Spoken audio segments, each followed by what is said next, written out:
First and foremost, we would like to extend our heartfelt thanks for honoring us with your presence. It is truly a great pleasure to have all of you here with us. We would like to inform you that we are two of the four members of the organizing committee for the third International Student Conference. I am Ekaterina Markitou. And I am Ekaterina. And the other members who constitute our committee are Ms. Malvina Kondu and Ms. Konstantina Kartali. We are all undergraduate, postgraduate and PhD students at the University of Macedonia and part of the group of 20 student interns of the UNESCO Chair on Intercultural Policy for an Active and Solidarity Citizenship. As you are already aware, our student conference focuses on media and information literacy and intercultural dialogue, with particular emphasis on people's ability to engage critically with information, navigate the online environment safely and responsibly, and ensure the trust in our information ecosystem and in digital technologies. Our goal, therefore, is to inform all participants about the current meal policies and essential skills to address the challenges of our century. Furthermore, we aim to collaborate students, guests, and attendees through your questions and contributions, which we will warmly welcome to shed light on the emerging challenges in the field of human rights, a field that is unquestionably concerns us all without exception. On the next 2 days, we will have the privilege of attending the insightful and highly valuable presentations of our invited speakers, who will share the expertise and provide us with both knowledge and perspective. We are grateful to them for accepting our invitation. Additionally, the 20 interns of the UNESCO Chair will present our presentations, and we hope that you will find all the presentations and the conclusions we have reached to be engaging and insightful. The conference would not have been possible without the initiative of our professor, Mrs. Androstopoulou, Director of the UNESCO Chair of International Policy for Active and Solidary Citizenship, as well as our close and productive collaboration with her invaluable assistance and support. We are also deeply grateful to Mrs. Salida, a PhD candidate and scientific collaborator at the chair, who provided us with all the necessary information and guidance to carry out our individual research and presentations. We extend our sincere thanks to both of them. Before we hand over to the scientific director of the UNESCO Chair, Mrs. Androstopoulou, to invite our distinguished guests to deliver their greetings, we would like once again express our profound gratitude to all of you for honoring us with your presence. We also wish to thank our invited speakers for their valuable contributions to our student conference. Ms. Androstopoulou, the floor is yours.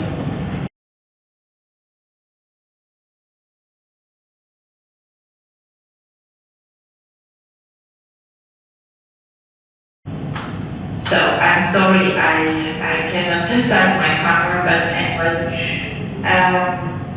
good morning to everyone. And dear Ms. Titi Costa, President of the Hellenic International Commission for UNESCO, Your Excellency Ambassador Koumoutsakos, Permanent Representative of Greece to UNESCO, Distinguished Professor Katranidis, Rector of the University of Macedonia, dear Professor Anastopoulos, Chairholder of the UNESCO Chair on Intercultural Policy for Active Citizenship and Solidarity at the University of Macedonia, distinguished university professors, UNESCO chairholders, dear colleagues, students, interns, ladies and gentlemen.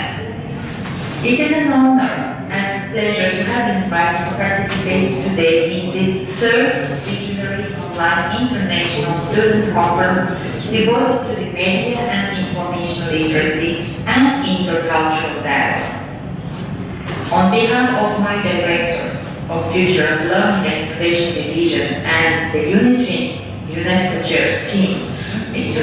Sovitawil, I would like to thank the Hellenic National Commission for UNESCO, the University of Macedonia, and its UNESCO Chair and shareholder for the invitation, the continued and valuable cooperation within the UNESCO Chair's program. Today's conference is aligned with the UNESCO's constitution, which promotes the free flow of ideas by word and image to advance intellectual understanding, intercultural understanding, and mutual knowledge. For this, UNESCO's mission is to empower key actors, students, citizens, and civil society stakeholders to protect fundamental human rights, both in online and offline spaces, focusing on the freedom of expression and the safety of journalists, media development and media in emergency, media and information literacy and digital competencies, etc.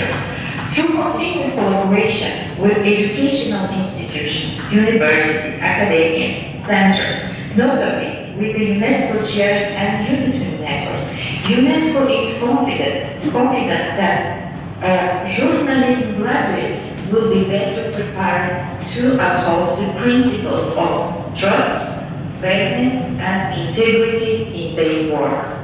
In addition, UNESCO remains dedicated to supporting media professionals and educators in transmitting media information literacy to all beyond the circle of media and journalism, ensuring that future generations are equipped to contribute to a well-informed and resilient society through interdisciplinary research, training, documentation, community engagement, and partnership.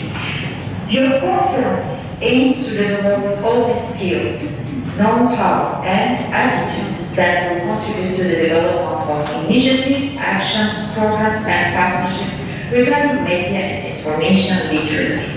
All these relevant topics will be discussed during these 2 days and further developed by the distinguished experts, UNESCO chairs, and my colleagues.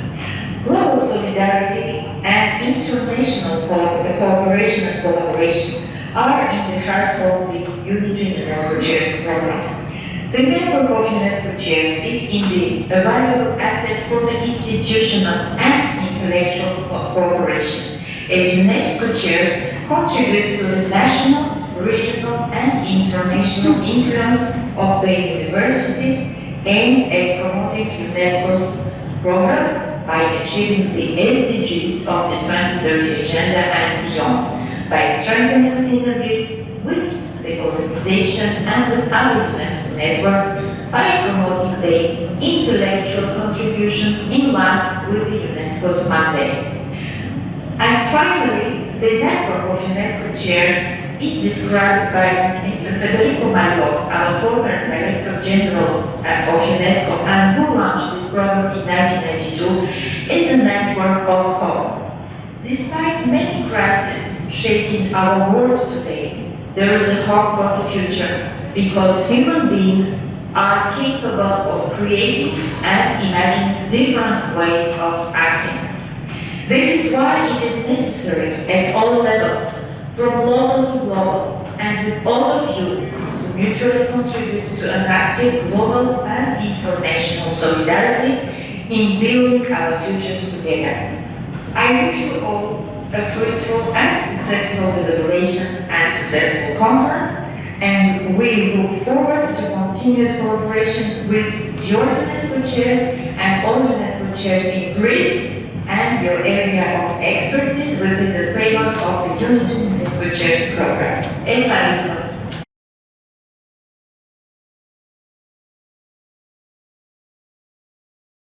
Dear esteemed guests, colleagues, students, and participants, it's a great pleasure to welcome you all to the 3rd International Student Conference organized by the UNESCO Chair Intercultural Policy for an Active Citizen Solidarity here at the University of Macedonia with the invaluable support of our institution. We gather today to discuss and explore two of the most pressing issues of our time: media and information literacy and intercultural dialogue. In an age of rapidly evolving technology and unprecedented access to information, it is essential that we, as global citizens, are equipped with the tools to critically evaluate the information that surrounds us and engage constructively with diverse perspectives.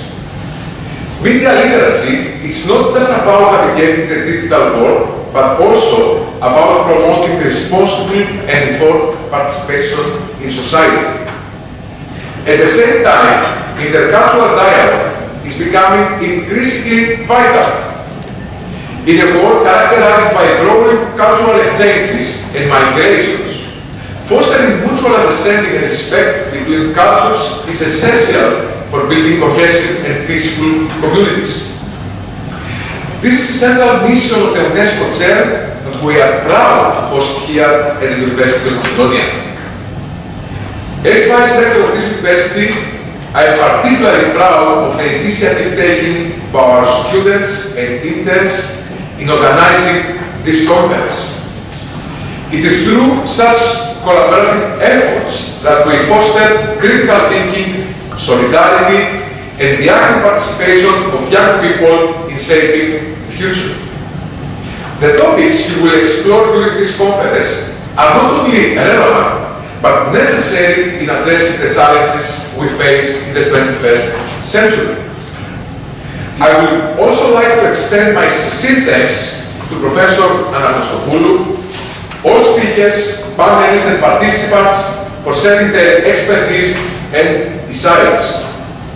Your contributions will undoubtedly spark enriching discussions and provide valuable perspectives that will benefit us all. Let this conference be a space for open dialogue, reflection, and the exchange of ideas. I am confident that the insights shared here will contribute to a better understanding of the role that media literacy and intercultural dialogue play in creating a more inclusive and connected world. Thank you for being here, and I wish you all a successful and inspiring conference. Thank you.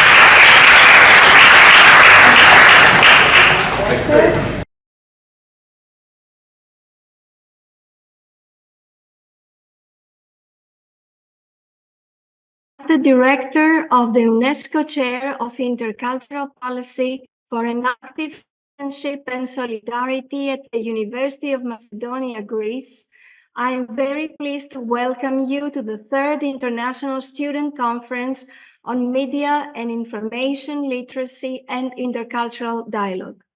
This event has been exceptionally organized by our interns who are students at the University of Macedonia. First of all, I would like to extend my gratitude to our distinguished guests from Europe and Latin America, as well as from Greece, for accepting our invitation to come to Thessaloniki and share their knowledge with us. Secondly, I would like to thank Ms. Inga Nihanyan from the UNESCO UniTwin program and the President of the Hellenic National Commission for UNESCO, Ms. Ekaterini Dzikosta, for their constant support and for joining us today with a welcome message. I'm also grateful to the Rector and Vice Rectors of our university, as well as to my colleagues who actively support our UNESCO Chair activities and helped finance the student conference taking place in the University of Macedonia Conference Hall. Thirdly, I would like to congratulate our 20 interns studying either at our university or at other Greek universities for their excellent research on media and information literacy and intercultural dialogue, which they will soon present. My thanks also go to their training supervisor, Ms. Anastasia Psalida, PhD researcher at our university, and our research associate, who has skillfully coordinated their training, research, and its presentation. Since its establishment in 2004, under the initiative of Professor Paraskevi Nasku Peraki, the UNESCO Chair of Intercultural Policy has aimed to raise awareness among students and the public about UNESCO's crucial role in society and citizenship. To date, the UNESCO Chair at the University of Macedonia has developed a broad range of activities including teaching elective courses, organizing summer schools and seminars, as well as conducting research and raising awareness through conferences and publications. However, our most important activity is the internship program at the UNESCO Chair, which familiarizes students with UNESCO's goals and programs. This year, the internship program has focused on media and information literacy and intercultural dialogue, as the University of Macedonia has signed a memorandum of understanding with the University Paris 3 or Sorbonne Nouvelle in order to become an associate member of the UNESCO United Nations Alliance of Civilizations Network on Media and Information Literacy and Intercultural Dialogue. Our hope is to achieve full membership soon. Through this conference, we hope all participants will gain an understanding of the critical importance of accessing reliable and fact-based information to make informed decisions and participate in civic life, including elections, free from malign interference, whether domestic or foreign, within a secure digital environment. The conference officially begins today on September 19, 2024. It will be recorded and uploaded to our YouTube channel, enabling the University of Macedonia to participate in Global UNESCO Meal Week in late October 2024. Let's begin then.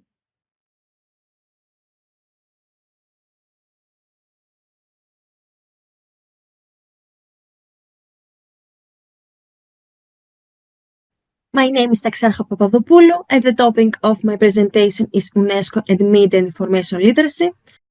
According to the structure of my presentation, I'm going to clarify the meaning of media and information literacy and the main declarations. More specific, the Moscow Declaration on Media and Information Literacy, the Declaration of Paris, and the Riga's recommendation for meal. First of all, I'm going to clarify the concept of media and information literacy. Literacy is the ability to identify, understand, interpret, create, communicate, and compute using printed and written materials associated with varied context. Media and information literacy is a form of literacy. It is important and complementary to the concept of literacy in general. It is a related set of competencies. It develops new skills, lifelong learning skills, and develops critical thinking. People learn literacy through media and information with technological means and tools, understand the concept and necessity of meal, tackle misinformation and fake news, and acquire digital skills. Here we have the video of what does UNESCO do to promote media and information literacy. According to that video, MIL helps people with empowerment to think critically by using digital tools, participate in peace building, equality, freedom of expression, access to information, and sustainable development goals in general. Train journalists to promote MIL to build trust in media, strengthen international cooperation and raise awareness through the UNESCO MIL Alliance. Furthermore, undertake research with the UNESCO MIL and Intercultural Dialogue University Network, organize the annual Global MIL Week, and with this holistic approach and rich resources, we can help foster MIL among people and communities across the world. MIL is a complex concept proposed by UNESCO in 2007. MIL covers all competencies related to information literacy, media literacy, and digital or technological literacy. The aim of this proposal is the transformation of interaction of people with information and in the online and offline learning. UNESCO supports the development of media and information literacy and digital competencies for all to enable people's ability to engage critically with information, the safe and responsible navigation, and the trust in information ecosystem and in digital technologies. Now, the meaning of media literacy. Media literacy is the ability to critically evaluate media content in the light of media functions, understand the role and functions of media in democratic society, engage with media for self-expression and democratic participation. Media literacy emphasizes the ability to understand media functions, to evaluate how those functions are performed, and to rationally engage with media for self-expression in general. Information literacy is the ability to define and articulate information needs, access, organize, and communicate information.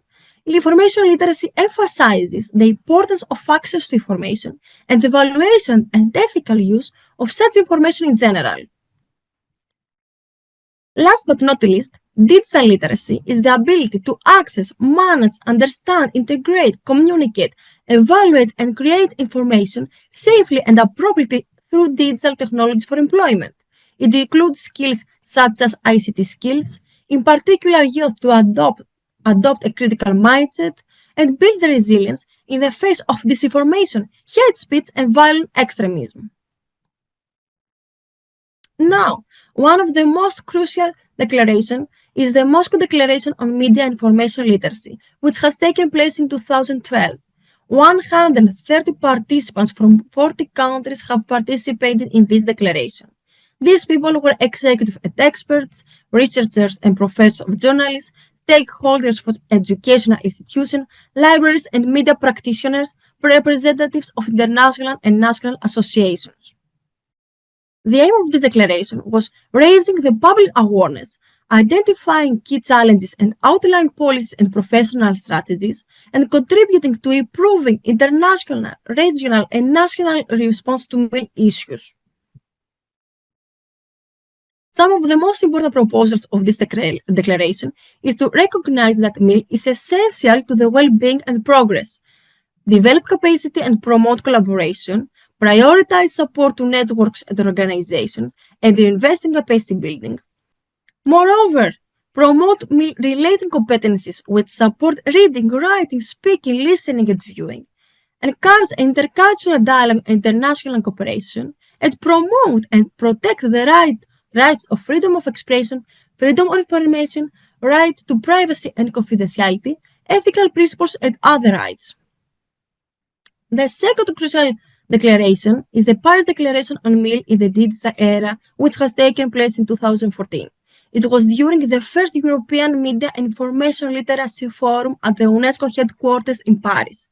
It was the result of international collaboration between UNESCO, the European Commission, and other partners with the framework of the Global Alliance for Partnerships on Media and Information Literacy. The participants of this declaration were experts on education, media, information, and technology professionals, researchers, foundations, civil society organizations, and political and regulatory authorities. The aim of this forum was to give momentum to national policies and strategies on media as a basis to support free, independent, and pluralistic media, and enable citizens to effectively respond to issues of privacy, safety, and ethics in the digital era. The results of the forum was first, stakeholders have identified challenges in establishing meal policies in order to achieve these aims. UNESCO's meal policy and strategic guidelines was recognized as a useful tool in the development of more sustainable national policies and strategies. This comprehensive resource is the first of its kind to treat meal as a composite concept.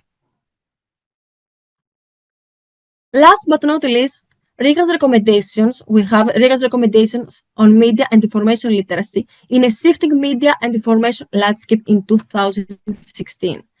These recommendations were addressed on 4 pillars.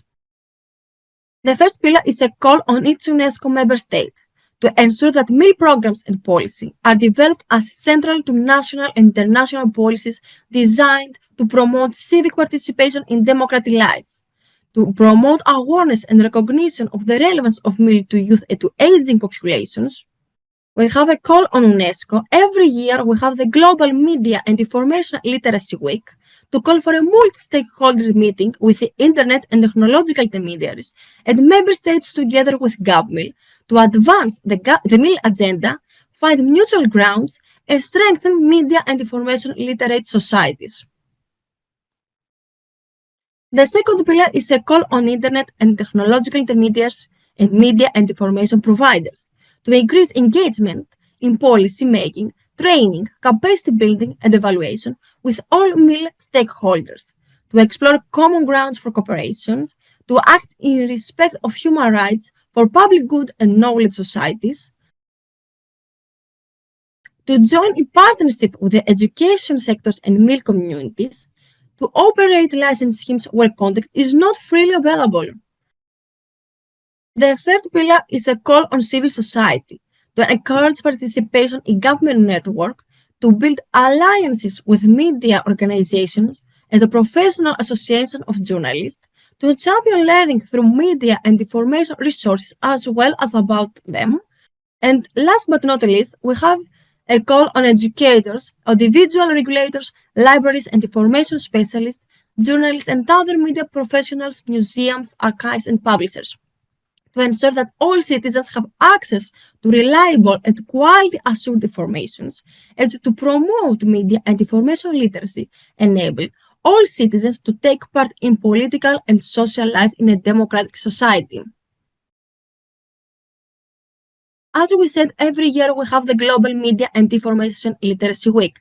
This year, the event will be hosted in Amman, Jordan. Here we have an excerpt from André Azoulay, the General Director of UNESCO. She emphasizes the importance of media and information literacy as a key skill for the education of the 21st century citizens.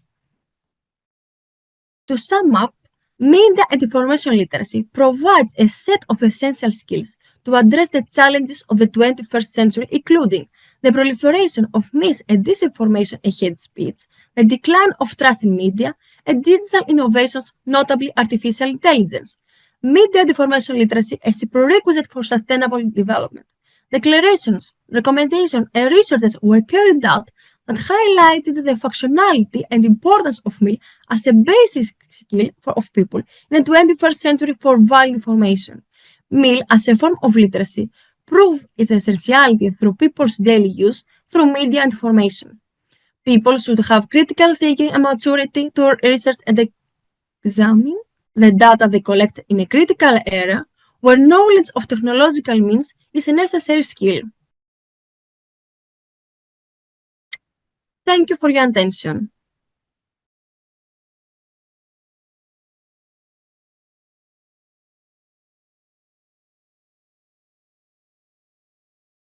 So, first of all, I start with a brief introduction about my topic.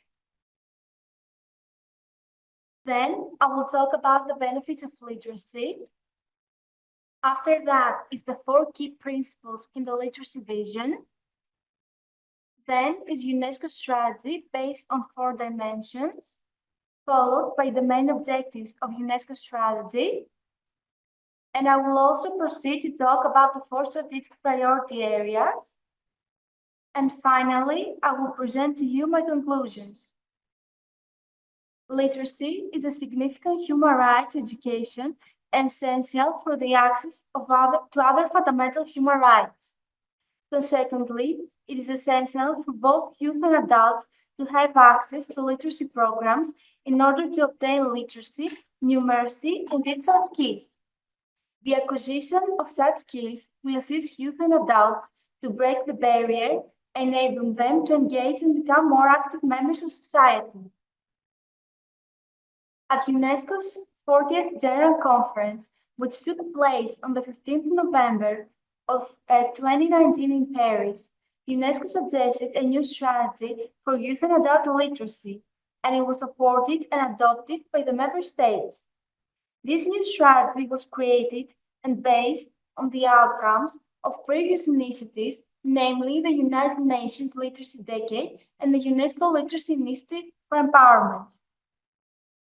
This new literacy strategy is aligned with the Sustainable Goal on Education Forum, whereas out the Education 2030 agenda in order to increase financial and political support for an equal access to high-quality education. The main goal of this strategy is to promote literacy and ensure that both youth and adults, as well as both men and women, by the year 2030, they will achieve literacy. So, literacy, has many benefits for the society as well as for the individuals. Literacy can promote equality and empower marginalized groups as well as women in participating into cultural, social, political, and economic activities. Literacy can also assist people, such as refugees and migrants, to improve their ability to secure jobs and increase the sense of belonging. The literacy vision is built upon four key principles. The first one is recognizing the SDGs as a guide to define the impact of literacy, learning on development and its outcomes. Secondly, defining literacy as a continuation of learning and proficiency in writing and reading, viewed from the perspective of lifelong learning. Thirdly, associating literacy with a wide range of skills such as digital skills, media literacy, global citizenship, and competencies needed in the workplace. And at last, the fourth key principle is understanding the significance of context in identifying literacy skill requirements. The strategy that UNESCO will follow in order to achieve the literacy vision with competencies beyond the basic writing and reading skills, like digital and job-specific skills, is based on four dimensions. These include learning that is lifelong, where all the age groups are included, life-wide, through various contexts in both life and the workplace, intersectoral, by incorporating literacy in efforts for other sector sustainable development, and finally, universal, including developed and developing countries. Now, about the main objectives of UNESCO strategy. UNESCO aims to support countries and populations who have significant problems of literacy. The strategy is focused on the member countries of the Global Alliance for Literacy within the framework of lifelong learning, which is coordinated by UNESCO.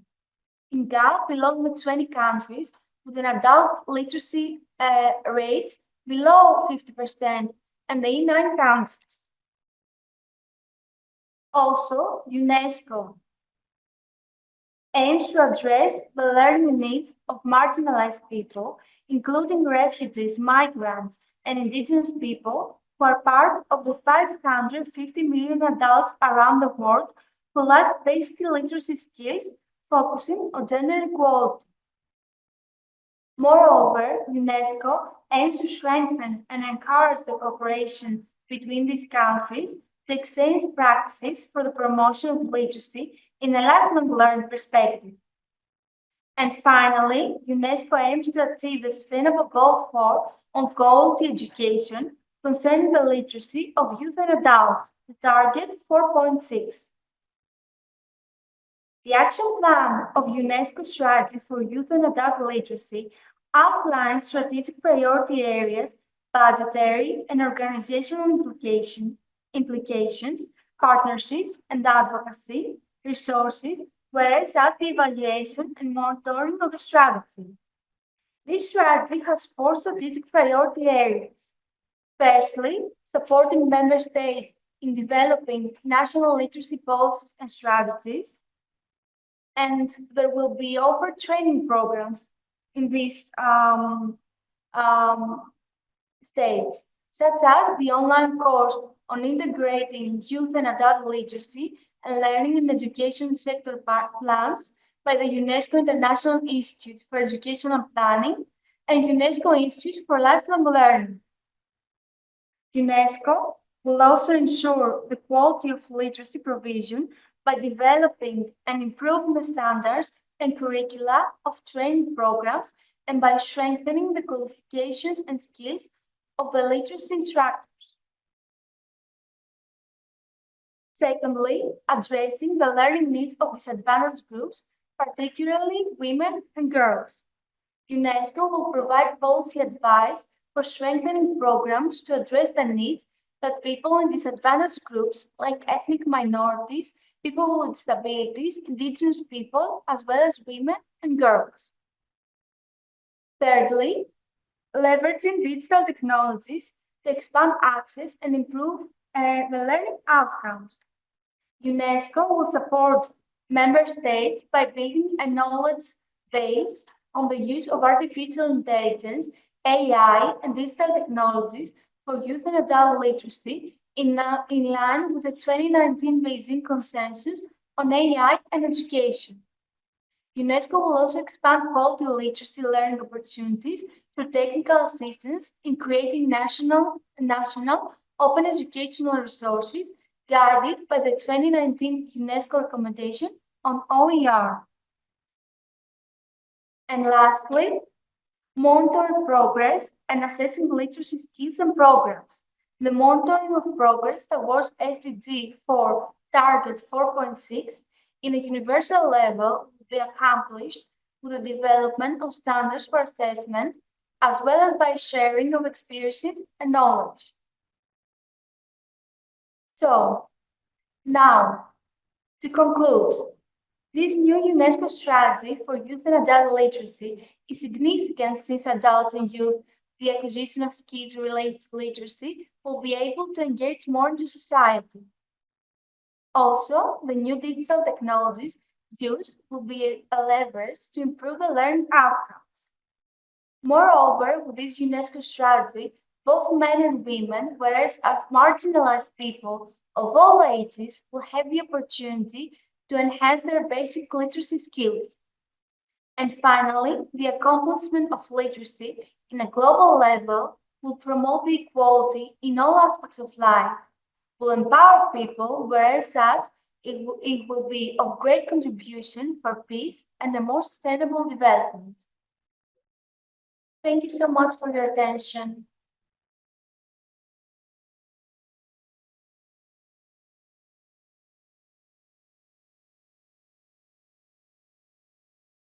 Good morning, everyone. Thank you for having me today, even from a distance. This is the structure of the presentation. We will at first see, in short, the story behind the 5 laws of Mill. After that, I will be analyzing each law and pointing out some key points. We will see the 5 main points for consideration, as well as the 5 laws engagement. So far, we know that media have long been seen as stewards and arbitrators of freedom of expression. They are vital to democratic social systems. Free and independent media are presumed to provide access to information, mediate daily life, hold the powerful accountable, and provide platforms for open and functionally informed discussion and dialogues. The complexities of modern society demand educated, skilled, and critical citizens in many different areas if freedom of expression, democracy, and social progress are to be maintained and developed. Meal is essential, along with other skills, for individuals to be active citizens. This is the story behind the 5 laws of Meal. UNESCO's 5 laws of media and information literacy were inspired by the Indian librarian Ranganathan, who is known for his 5 laws of library science, which is widely used everywhere. These laws were transformed into the new 5 laws of Mill, which is applicable in today's information society. The main goal of the 5 laws of Mill is to guide each one of us to be a certified media and information literate individuals. Mill recognizes the primary role of information and media in our lives. It lies at the core of freedom of expression and information. UNESCO's strategy aims to bring together the fields of information literacy and media literacy into a combined set of knowledge, skills, and attitudes required for living and working in the 21st century. This is the first law where information, communication, libraries, media, technology, the internet, as well as other forms of information providers are for use in critical civic engagement and sustainable development. They are equal in stature and none is more important than the other or should be ever treated as such. The 2 key points are that in the last decade, technology has come a long way, but this doesn't make books irrelevant. At the same time, all generations should practice and encourage all forms of information and media providers. We are on the second law. Every citizen is a creator of information knowledge and has a message. They must be empowered to access new information, knowledge, and to express themselves. Meal is for all, women and men equally, and the nexus of human rights. What we need to keep in mind is that all women, men, and children deserve access to new information. Two great examples of countries that do not seem to believe in this law are China and North Korea. Furthermore, China censors its citizens through strict media controls using monitoring systems and firewalls. We are on the third law. Information, knowledge, and messages are not always value neutral or always independent of biases. Any conceptualization, use, and application of meal should make this truth transparent and understandable to all citizens. What we need to keep in mind is that the information does not appeal to our emotions and it isn't based on our personal beliefs and values. We should consider that we have different perceptions and understanding of a certain topic or situation.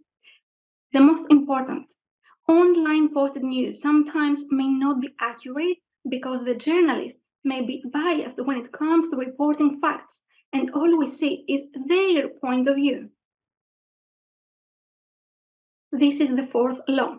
Every citizen wants to know and understand new information, knowledge, and messages as well as to communicate, even if she or he is not aware, admits, or expresses that she or he does. Her and his rights must, however, never be compromised. So, every person is a potential learner and information consumer. We must resolve our differences to meet their demands.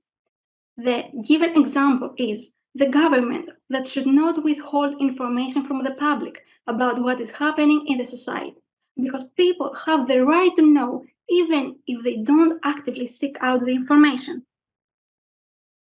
We've made it to the last law. This is the fifth law.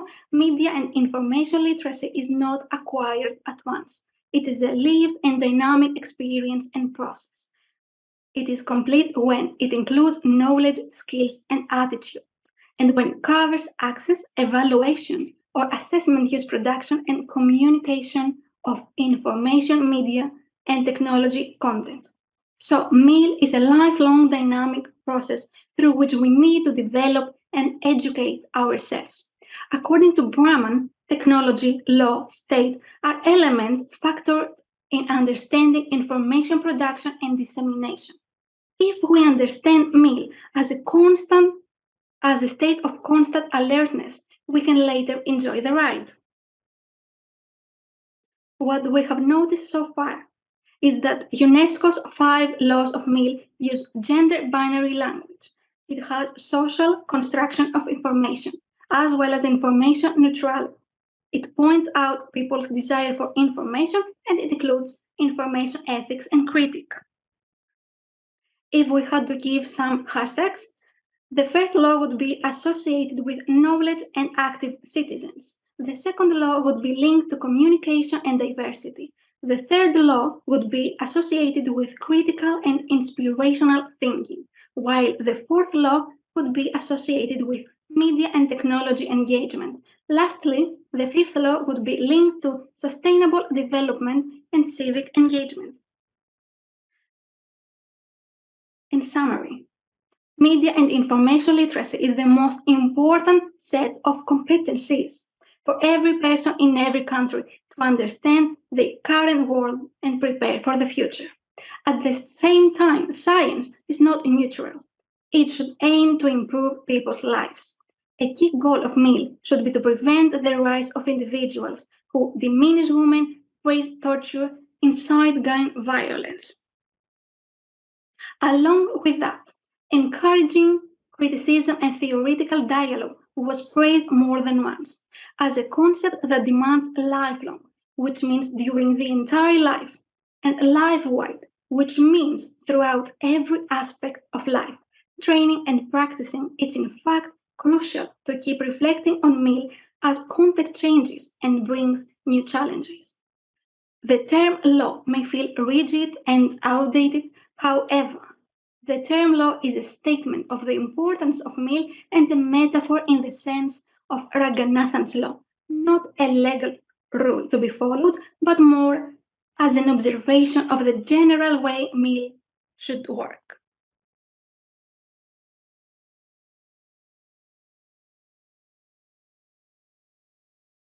Thank you for your time and your attention.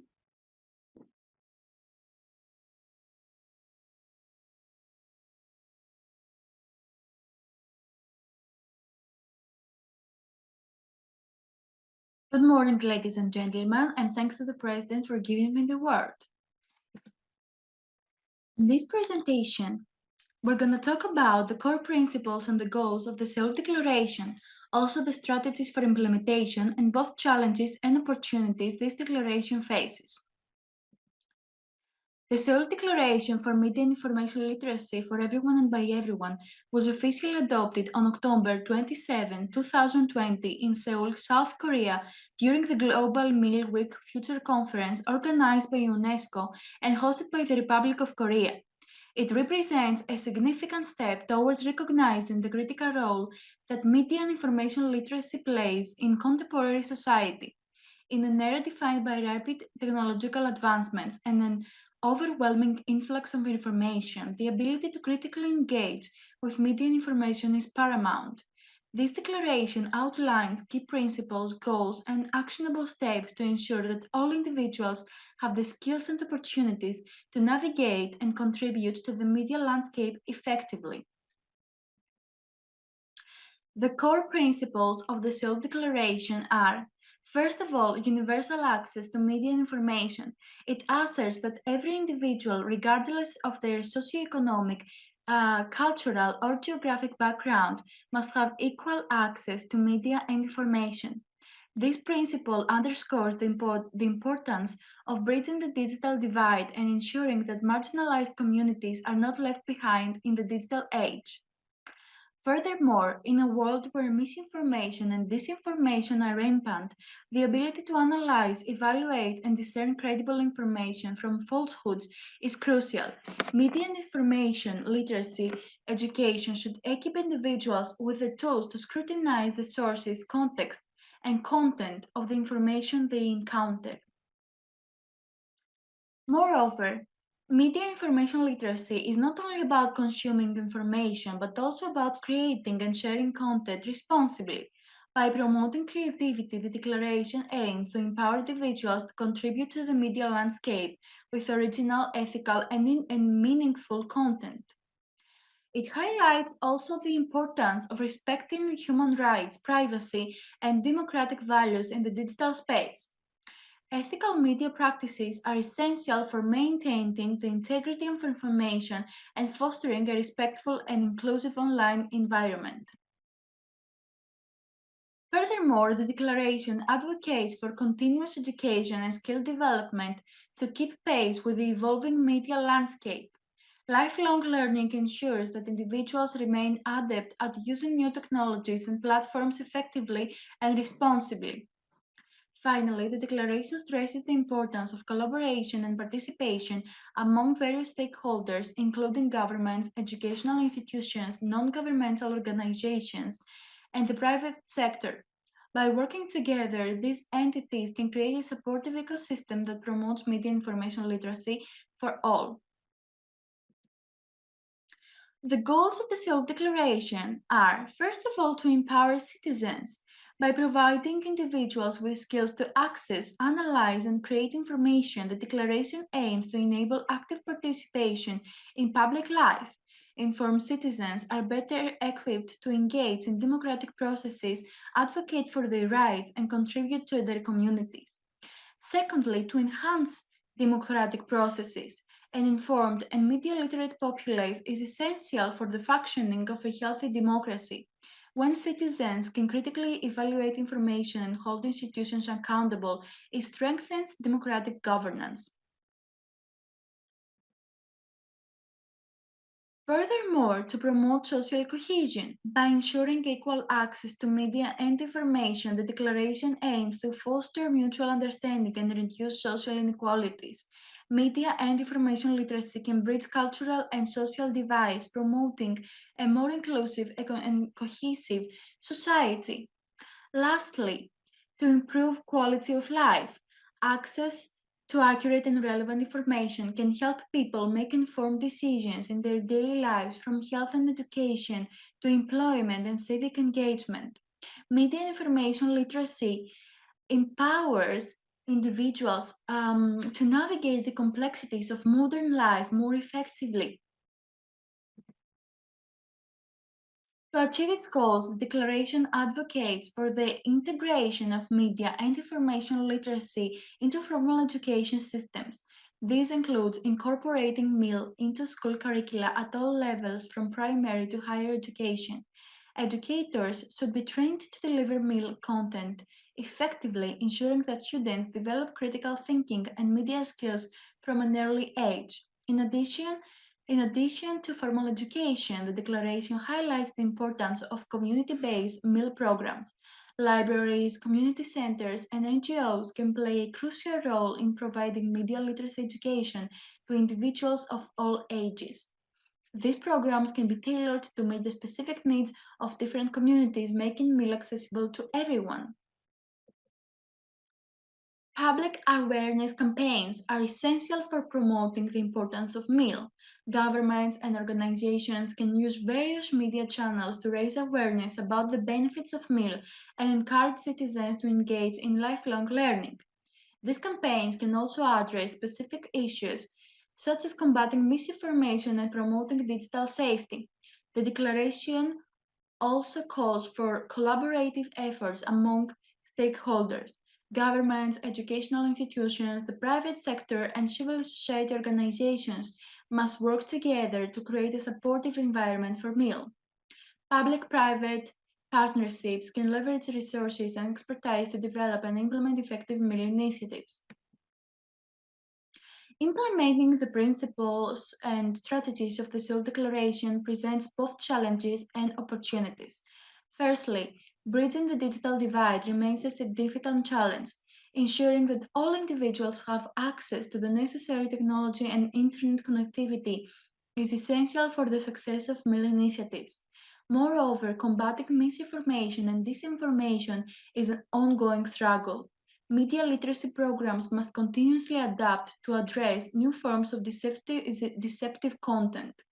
Also, limited resources and funding can hinder the implementation of comprehensive meal programs, particularly in underserved communities. The opportunities this declaration has to offer are the advances in technology, offering new opportunities for delivering meal education. Online platforms and digital tools can reach a wider audience and provide interactive learning experiences. Also, the global nature of the Seoul Declaration encourages international collaboration. Countries can share best practices and resources to strengthen meal efforts worldwide. Last but not least, increasing recognition of the importance of meal is leading to greater policy support. Governments and international organizations are beginning to prioritize media literacy in their agendas. In conclusion, the Seoul Declaration for Media and Information Literacy for Everyone and by Everyone is a visionary document that addresses the critical need for media and information literacy in today's globalized and interconnected world. While challenges remain, the opportunities for advancing meal are vast. Through concerted efforts and collaboration, the goals of the Seoul Declaration can be realized, leading to a more informed, engaged, and cohesive global community. By promoting universal access, critical thinking, creativity, ethical use, lifelong learning, and collaboration, the Declaration sets a comprehensive framework for empowering the individuals and enhancing democratic societies. Thank you all for your attention.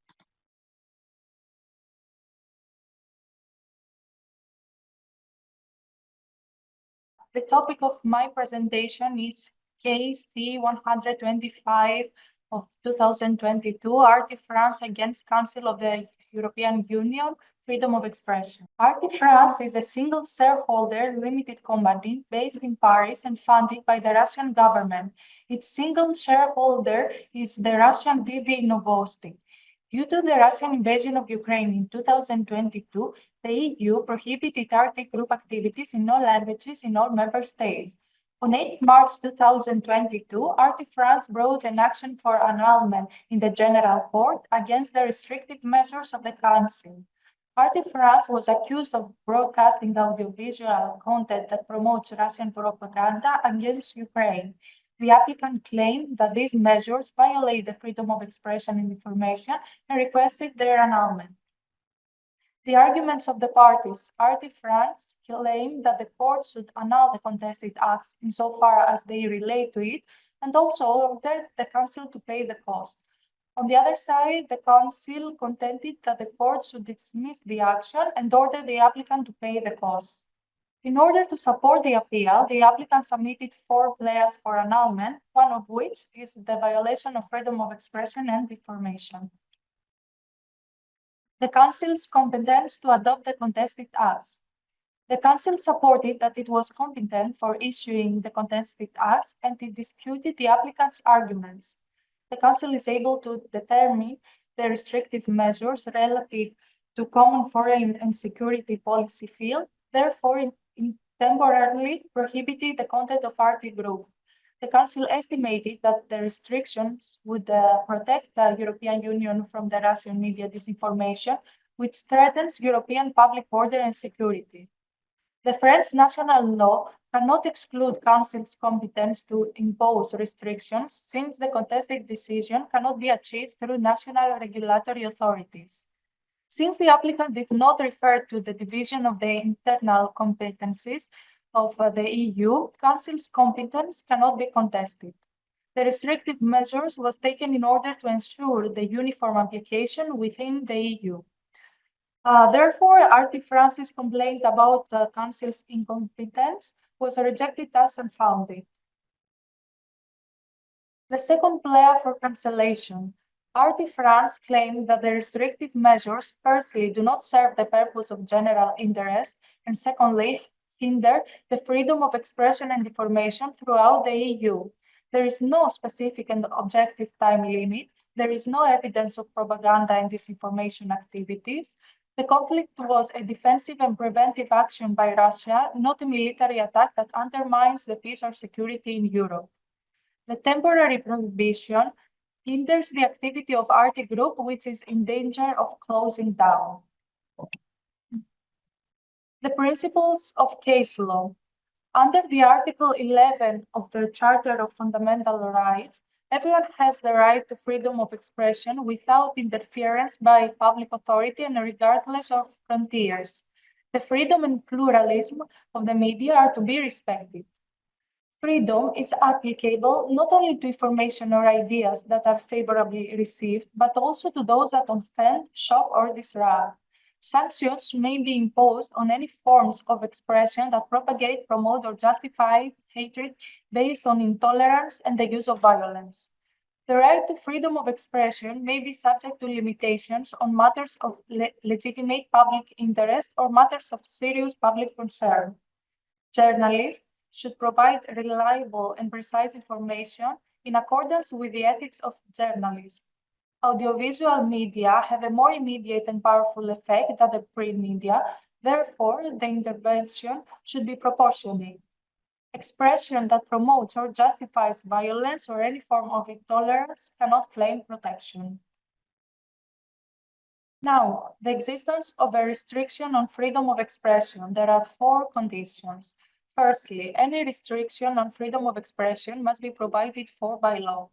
The restrictive measures were provided for by law as they are related to acts of general application and have clear legal basis in EU law. The law, despite conferring a discretion, specifies the scope of the discretion and the manner of its exercise with sufficient clarity, having regard to the legitimate aim of the measure. To give the individual adequate protection against arbitrary interference, It should not be inconsistent with the requirement of foreseeability. In the present case, it was foreseeable that the large-scale media support for the military aggression against Ukraine by the Russian Federation, provided through television and internet broadcasts by media outlets entirely funded by the Russian state budget, could be targeted by restrictive measures. Accordingly, the limitations of freedom of expression provided for by law was satisfied in the present case. Second condition, compliance with the essence of freedom of expression. The restrictive measures were temporary and reversible. The decision should apply until 31st of July 2022, and any extension would require the adoption of a new decision and a new regulation by the Council. There were two conditions for abolition. One, the Russian aggression against Ukraine is to put to an end, and second, the Russian Federation and its associated media outlets cease to conduct propaganda actions against the EU and its member states. The restrictive measures did not prevent RT France from carrying out other activities such as research or interviews in the European Union than broadcasting. That prohibition was not liable to impede the applicant's exercise of other revenue-generating activities. Accordingly, the nature and scope of temporary prohibition complied with the essence of freedom of expression. Next condition, the pursuit of an objective of general interest recognized by the EU. The Council's twofold objective was, first, the protection of the Union's public order and security under the threat of the systematic international propaganda campaign by Russian Federation, and second, the exerting maximum pressure on the Russian authorities so that they bring an end to their actions and policies that destabilizing Ukraine. The contested restrictive measures may be understood as being the EU response with peaceful means to the violation of Russia's obligations imposed by international law. The violation was confirmed by the resolution of 2nd March 2022 entitled Aggression Against Ukraine of the United Nations General Assembly, which highlighted the immediate need of taking measures to face the aggression against Ukraine. The Council rightly emphasized putting an end to the state of war and the violations of international humanitarian law to which war was liable to lead, also met an objective of fundamental general interest for the international community. Accordingly, the condition relating to the pursuit of an objective of general interest was satisfied in the present case. Last condition, proportionality of the restrictive measures.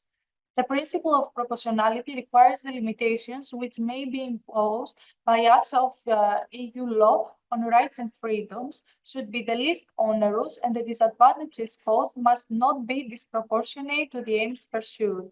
It must therefore be examined the Council's evidence. First, the sufficiency of the evidence adduced by the Council. The applicant was fully funded by the Russian state budget, and there was no new evidence related to editorial independence from Russian entities. Therefore, RT France was under the permanent control of Russia. The applicant was supporting the Russian policies even before the military attack through online articles and interviews that were presenting the invasion as a preventive measures in defense of Russia's security. Therefore, RT supported or justified the aggressive policy of Russia. So, the applicant has failed to establish that the Council made an error of assessment of the facts. B. The appropriate nature of the limitations. Regarding the discretion which the Council enjoys, the restrictive measures were capable of protecting the Union's public order and security, preserving the integrity of democratic debate within European society, peace, and international security. The temporary prohibition on the broadcasting of the applicant's content as a measure of rapid and coordinated response, it was also appropriate for achieving pressure on the Russian authorities so that they bring an end to their actions, policies, and military aggression against Ukraine. The restrictive measures were appropriate for achieving the objectives of general interest pursued by the European Union. The necessity of the limitations. Less onerous restrictive measures were not as effective in achieving the objectives pursued by the contested acts. The restrictive measures were issued with the peaceful instruments available to the EU and have a direct and protective nature. The Council rightly took the view that it was essential for the EU to intervene in the first days of the outbreak of that aggression by prohibiting the broadcasting of the applicant's content temporarily. The Council rightly estimated that other less restrictive measures would not have allowed the objectives pursued to be achieved. The weighing up of the interests. The disadvantages of the temporary prohibition on broadcasting were not disproportionate to the objectives pursued. The cessation of the continuous and coordinated propaganda activity in favor of Russian aggression and the promotion of a peaceful settlement would overcome the negative consequences. The maintenance of peace and international security was also confirmed by other European institutions and multilateral international bodies. The United Nations General Assembly, as well as the International Court of Justice, confirmed the illegality of the Russian aggression. In order to safeguard the Union's values, fundamental interests, security, and integrity, the issuance of the restrictive measures was necessary. The exercise of freedom and expression entails duties and responsibilities that the applicant was unable to support. The participants in the appeal agreed that the International Covenant on Civil and Political Rights, to which Russian Federation is among the parties, should be taken into account in applying the general principles of EU law. In the light of all the foregoing considerations, the second appeal was rejected. Now, the judgment of the General Court. The Grand Chamber of the General Court first rejected RT France's application of annulment. Second, ordered RT France to pay its legal costs as well as those of the Council. Third, ordered the intervening parties to bear their own costs. The judgment was published in open court in Luxembourg on 27th July 2022. This is my reference. Thank you for your time and your attention.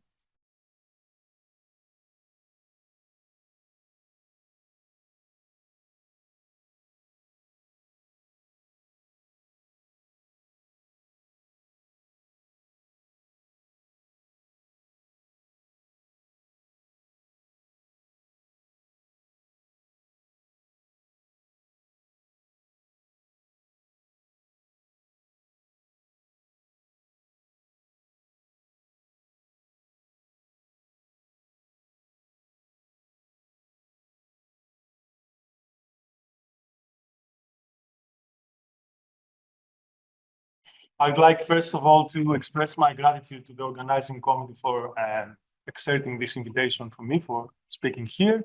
It's always a pleasure to do so, participate in such activities, as well as to speak in our magnificent students' audience about topics of my cognitive field. So here's my presentation for today. It has to do with a very, very specific aspect of the MIL, which is a topic that has been covered by previous speakers. So my intention here is to present you a focus on a very specific issue, which has to do with social networking literacy. So therefore, what I'm going to do is to make an introduction, then explain what this networking logic is, and then present you 3 examples, which I think is the best way for the audience to understand what we are talking about. In the end, we're going to cover the topic of artificial intelligence, as this is actually involved in the whole business of information, media and information literacy. So, first of all, let's talk about what happened in the post-war period, which is the birth of the information society. We're talking about information society, which analysis started between 1962 and 1970. It's the society we lived in after the Second World War. And it was the time that the base of our economy shifted from manual to information and knowledge work, and the center of gravity of our social expenditure shifted from goods to knowledge. Such was the impact of this transition that somebody said that the impact of cheap, reliable, fast, and universally available information would easily be as great as was the impact of electricity back in the Industrial Revolution. The analysis actually showed that already in 1958, around 29% of the United States gross national product came from these information and knowledge industries. And this is how the knowledge economy has been born. It's the economy where human intelligence is the key engine of economic development. It's the time that people started using their mind, their knowledge, what they know, what they have been educated in order to make their living. So this is the time of the 70s, of the 80s. And in this information society, actually, we had to have large quantities, large amounts of information on demand. So information society was the society where the creation, distribution, use, integration, and manipulation of information is a significant economic, political, and cultural activity. Three things we have to do with information, actually. The first one is to compute it. This means we need computers. The second one is to communicate it. This means we need telecommunication networks, fast, reliable communication networks. We have them. And to store it, which is most of the times the most difficult of all. You can see in the graph here how the horizons of storing digital information opened up after year 2002, which is the time that actually we had at our disposal hard disk drives, optical disks, SSD disks, in order to store all these huge amounts of information. I'm talking about the information that you can possibly access when you are Googling or when you are surfing the net. So where is this information right now? Here is an example where it is. You can now see a Google Center, one of the 40 available Google Centers. You can see it here. It's like a huge factory. Here you can see the inside full of hard disks. We need to cool them. So this is why we build such places by the sea or near water tanks in order to cool these devices, in order to operate normally. Actually, Microsoft has opened up the way to create such centers underwater in order to use the cooling of the water of the ocean to make them work. And here you can see in the map the 40 available Google centers around the Earth, most of them in North America and Europe. So here's the information.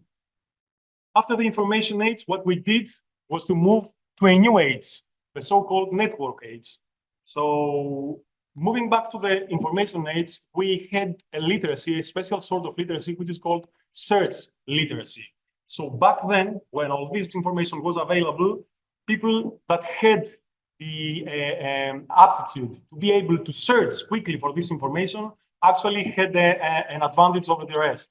So in the information age, if you couldn't make sense of this increasingly information-rich world through effective code search capabilities, you would be culturally marginalized.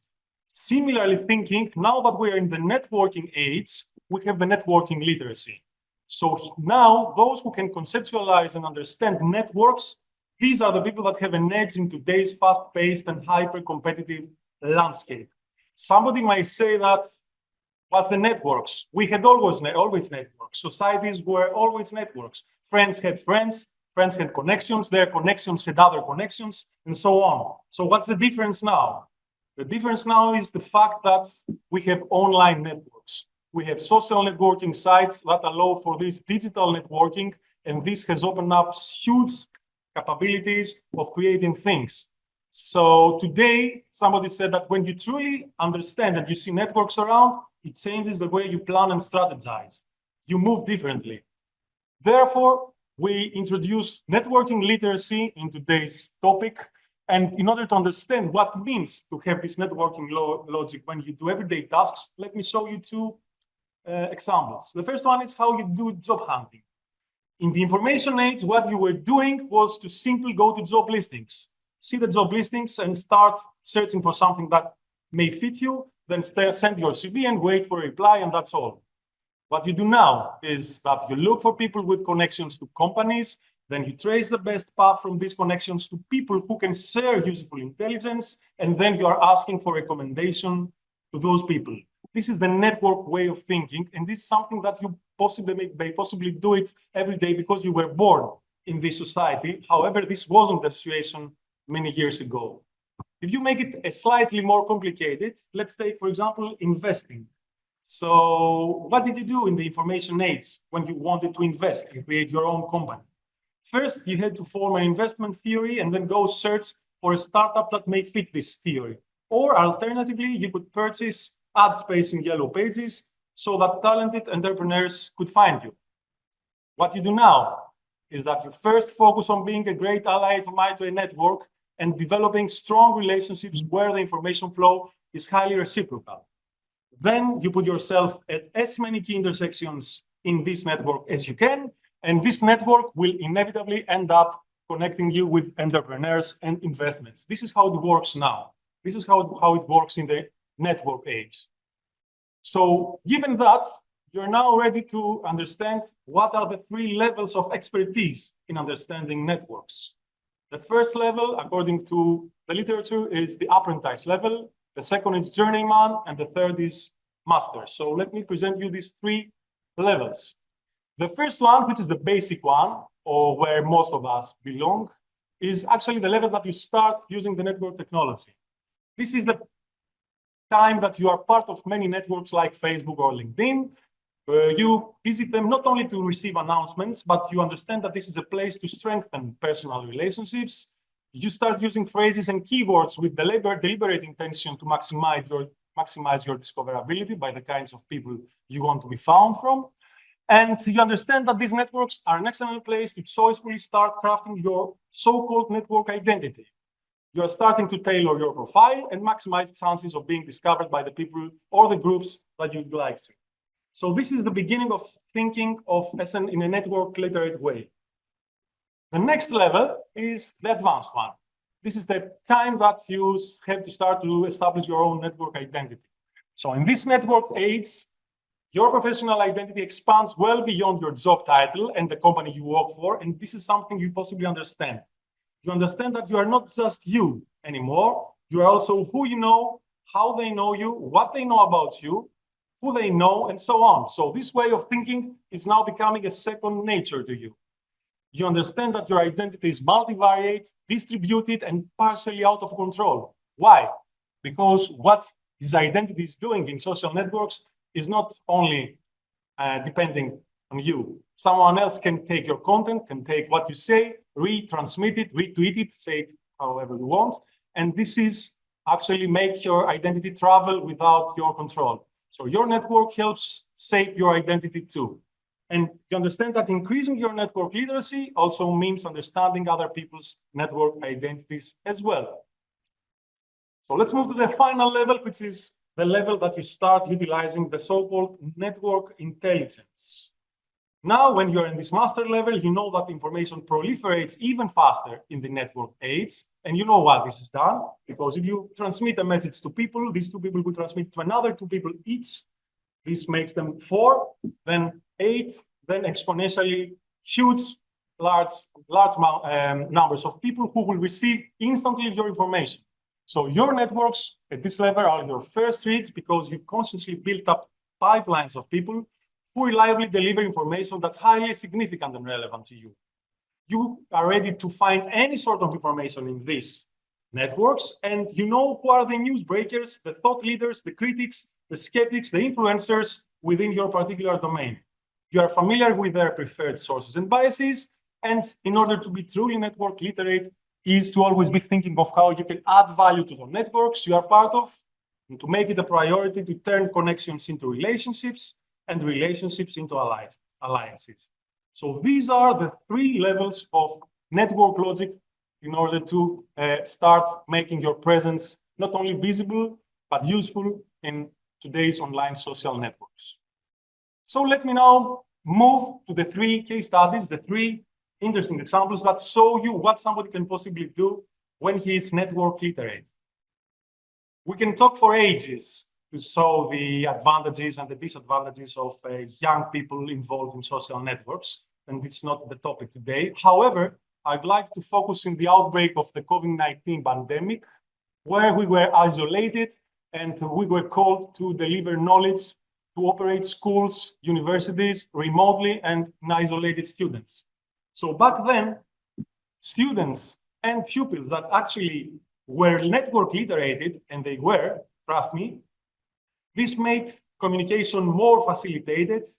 It promoted collaboration, knowledge gathering at a very difficult time of isolation, and had positive effects on cognitive, emotional, and social well-being. This networking logic actually managed to increase happiness of people, self-esteem, and success during this lockdown isolation circumstances by the possibilities of communication among peers and students. It helped the integration into the school system at the times that all students were in their houses through these online social networks, and gave them a closer feeling of belonging somewhere and being included in the school and in the class. Additionally, this gave them the opportunity to access very quickly information, educative or not. And of course, not only at times of pandemic, but generally speaking, being network literate helps people overcome possible threats such as cyberbullying or cyberstalking, according to the literature. So if you want to find a common denominator between search literacy and networking literacy, I would say that this is the critical thinking and source evaluation. It's a virtue that all we educators are called to deliver in class, no matter what the topic is. It's to make people that do not trust everybody in the network and start thinking critically in order to evaluate who is transmitting what and why. Having this social networking literacy helps people to rebalance sharing, privacy, and legal observance. It helps to estimate the proper balance between sharing activities, how students are disclosing personal information or not, and help them comprehend the need for one's privacy as well as that of one's contacts.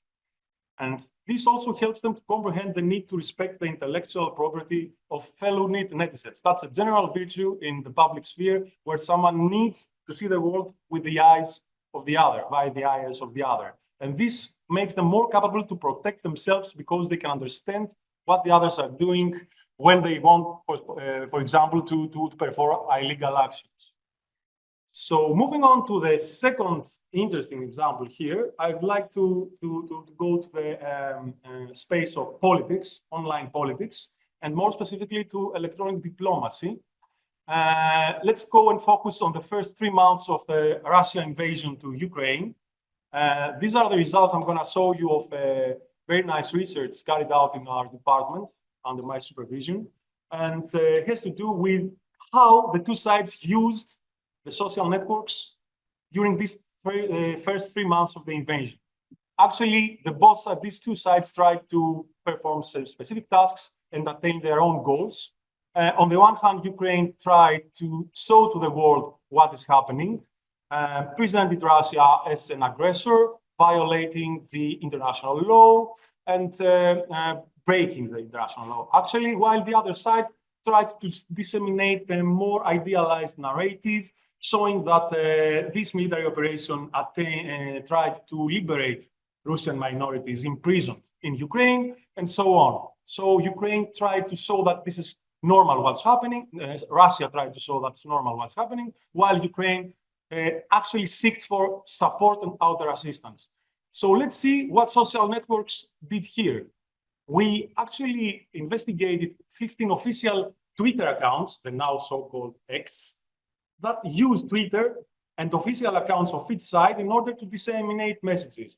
You can see these two graphs, and you can see that the entities involved in this message transmission of Ukraine are more compact.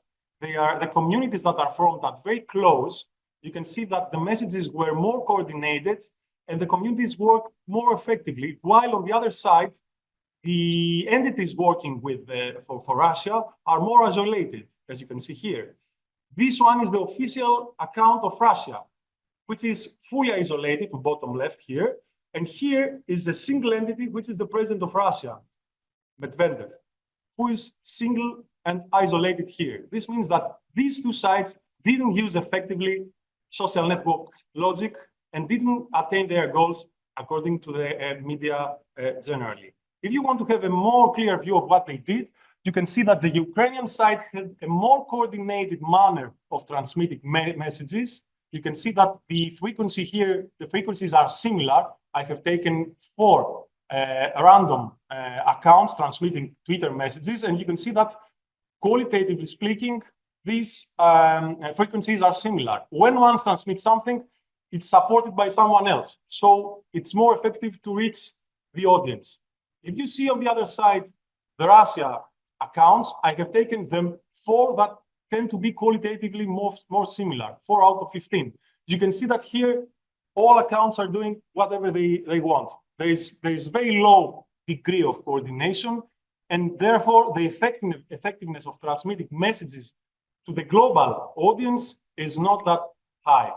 This is something that we found during this research, and you can see now a second level investigation where we just try to show not only the connection that the 15 accounts of each side, but what happens with the relationships of the accounts, to see what the friends of the thirds are, to see with whom these 15 accounts are communicating globally. So if you see the Ukrainian side, you will see that they are connected and they have formed overlapped communities, the different colors here, with the United Nations, with several European organizations, with the European leaders and European countries.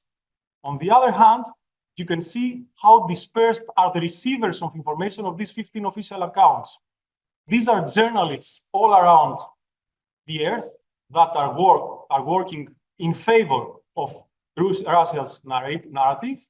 And also you can find accounts of embassies. So you can see how coordinated this action is in comparison with the Russian one, which is not that effective. So this is a very good example of showing what someone can possibly do on the politics domain, on the electronic diplomacy domain, by being networking literate. Finally, let's see what happens in economics and more specifically on marketing. So by being network literate here and know what the power of exploiting network capabilities is, you can achieve, for example, brand objectives, increase the social media impact through advertising, getting social, posting appropriate content, and so on. So the example here is Toyota automotive industry. I don't own a Toyota car, but this is, literally speaking, the best car manufacturer exploiting since 2011 the capabilities of social networking sites. So what happened back then, this is 12 years ago, is the fact that Toyota had the need to recall more than 2 million vehicles in the United States due to faulty airbags. This means that these 2 million cars were dangerous. So as you can understand, this destroyed the brand's reputation. So what did Toyota in order to recover from this nightmare? It organized this live discussion, this live interview of the CEO of North America, who had to explain what's happening in order to recover the brand's reputation.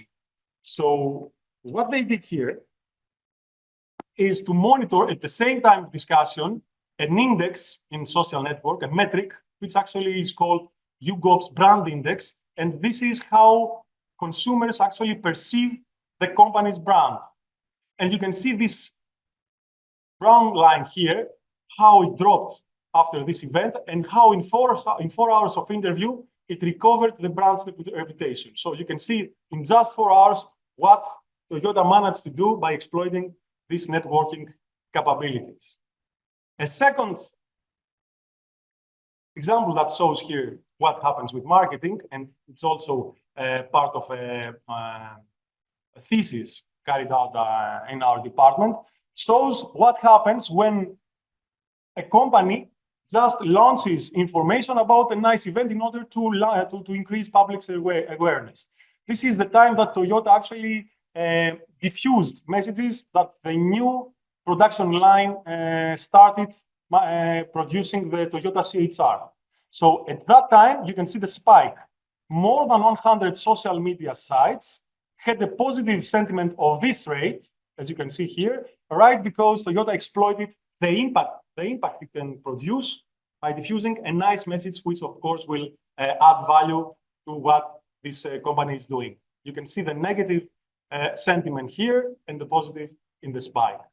And finally, another interesting incident related to Toyota, of course, has to do with what happened when YouTube TV started transmitting what the ISIS is doing during its operation. And this is that it used Toyota vehicles, more specifically the Hilux pickup, in order to perform military operations. It used Toyota pickups with guns, of course, loaded with guns in order to perform military operations. Of course, as you can understand, the public didn't like the idea of Toyota cars being involved in such actions. And this is why you can see the lines dropping here. And this is another incident that Toyota had to recover. And they did it similarly with my previous presentation, in order to show that what they did was to show that, yes, the ISIS army actually exploited the virtues of Toyota. They are good cars, they are reliable, they can possibly perform military operations. So this is why you have to choose a Toyota. So by doing so, you can see the power of the networks and what the networking logic can do in marketing. Now, after all these examples, as a conclusion, I can explain you what is artificial intelligence in social networking and how this is involved. You can use artificial intelligence in many algorithms. I have seen that AI is a topic of other presentations later on, so I'm not going to expand here. But you can understand that these algorithms simply use numbers, clicks, user interests, age, regions, internet profiles, user preferences and behavior, and general habits in order to create personalized content. This is why all of us do not have the same landing page in social media sites. They exploit network data, nodes position, and of course, network dynamics. You have to know that networks that we're talking about now are not static. They're actually dynamic. They change from moment to moment. They're never the same. They were never the same in the past. Then these algorithms can also apply content analysis, such as sentiment analysis, which is the sentiment that they induce in the public. I showed you an example before, or image recognition for several purposes. For example, to identify you in the networks, or to ban illegal content, or whatever. You can perform continuous monitoring with AI in social networks for several purposes, like I showed you before. And of course, you can create nice applications such as chatbots in order to promote e-shopping, or create fake accounts emulating certain behavior for specific goals, like for example, the Cambridge Analytica scandal, where certain bots actually created a whole situation trying to influence the result of the 2016 United States elections. So this was my presentation. Thank you very much for your attention. If you have anything that you'd like to discuss about, I'm glad to receive questions.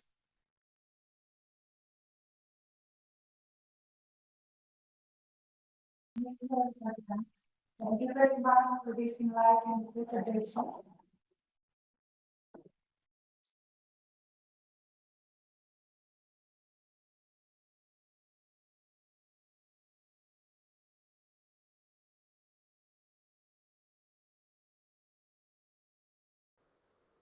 Good afternoon, everyone.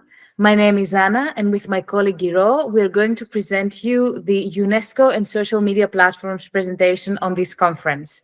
First of all, however, I must thank the President for giving us the floor, and of course, for giving us the opportunity to present online. So, on this presentation, what we're going to see is a general reference on social media functions, and afterwards, a reference to social media and UNESCO. We will analyze the five main components of UNESCO's approach towards social media, and after that, we will see some UNESCO initiatives on this aspect. Finally, we will divulge in a comparative analysis between UNICEF's, UNESCO's, and WHO's approach to social media. So beginning with social media in general, we can see in this timeline the rise of social media in brief. It began in the late 90s with 6 degrees, but steadily but surely we can see some platforms emerging that we see even today, like LinkedIn, Facebook, and towards the end, Instagram and Twitter. Social media KPI. The term KPI refers to key performance indicator. In social media, the KPI refers to monitoring specific data in order to verify the process of the communication strategy of social media that's being carried out. A KPI can help in many different areas in digital communication, like e-commerce, web analytics, and of course, social networks. Some of the most important KPIs are engagement, which is also called the interaction rate. Any action performed on social media content where interaction is encouraged is measured by engagement. Secondly, there is reach. This data refers to the users who have seen our publication. Moreover, there is the ROI, return on investment, which measures the return or the profitability of an investment. Finally, there is the CPI, cost per investment, which measures the cost when advertising a publication. As far as social media and UNESCO is concerned, UNESCO's social media strategy is focused on its main mission to promote its mission of peace, education, and cultural preservation, while also addressing the contemporary challenges posed by digital platforms. The main components of UNESCO's approach are 1. Combating disinformation, hate speech, 2. Media and information literacy, 3. Global communication and regulatory frameworks, 4. Educational and training initiatives, 5. Cultural policy and heritage prevention. Right now, before divulging into the components, we will see the challenges and opportunities that UNESCO faces in social media strategies. Some challenges can be misinformation and everything that this contains, like disinformation and malinformation, which we will see later. Secondly, there's a digital divide between countries, between generations, and between cultures, specifically in the marginalized communities where access to social media is not as encouraged or permitted. Moreover, there is the online threat to digital security challenge, which comes from the creation of social media itself. But the opportunities are also very important. For example, there is the increased reach that social media provides, the ability for real-time engagement on contemporary issues, and finally, the potential for viral campaigns, which we will see later on. Now, continuing with the first component of UNESCO's approach in social media, combating disinformation and hate speech. Hate speech is defined as any kind of communication in speech, writing, or behavior that attacks or uses pejorative or discriminatory language with reference to a person or a group of people on the basis of their identity, like their religion, their race, their color, their gender, their ethnicity or nationality, or any other identity factor. Now, on the aspect of misinformation, disinformation, and malinformation, these words might sound the same, but they're not. Misinformation concerns information that is false. However, the person who is disseminating it believes it is true. Disinformation also concerns false information. However, the difference is the person who is disseminating it, who knows that the information is false. So it is a deliberate and intentional lie. Finally, we have the term malinformation, which is a little more indirect. Malinformation is based on reality. However, it is used to inflict harm on a person, a group of people, or even a country. Or it can be a true piece of information, but with an intent to harm rather than serve the public interest. The information integrity has a deep connection with the Sustainable Development Goals. The first Sustainable Development Goal is the fourth actually, is the quality of education. Mis and disinformation and hate speech can have an adverse impact on access to quality education, in particular for marginalized groups, including young women and girls. Secondly, disinformation, hate speech can have been used to influence elections, for example, and public narratives, and sow confusion in the public. They have been used to undermine adversaries in elections, to thwart peacemaking efforts, to incite violence and conflict, and of course to damage the civilians' trust in the rule of law, which directly affects the 16th Sustainable Development Goal, which is peace, justice, and strong institutions. Now we see some initiatives of UNESCO for combating hate speech. Firstly, there is the cooperation with the UN Office of the Special Advisor on the Prevention of Genocide. UNESCO launched a UN-wide website on hate speech with this cooperation. Secondly, one of the most important events was the Hate Speech in Media and Social Media Lessons from the 1994 Genocide against the Tutsi in Rwanda, which happened on 4th of June 2024. On this page, we can see an image of the UN and UNESCO's collaboration to create the website against hate speech. Now we pass to the second component of UNESCO's approach, media and information literacy. Social Media for Learning by Means of ICT is the name of a policy brief publication by UNESCO Institute for Information Technologies in Education in 2011. It explores the role of social media in education via social networking among students and teachers.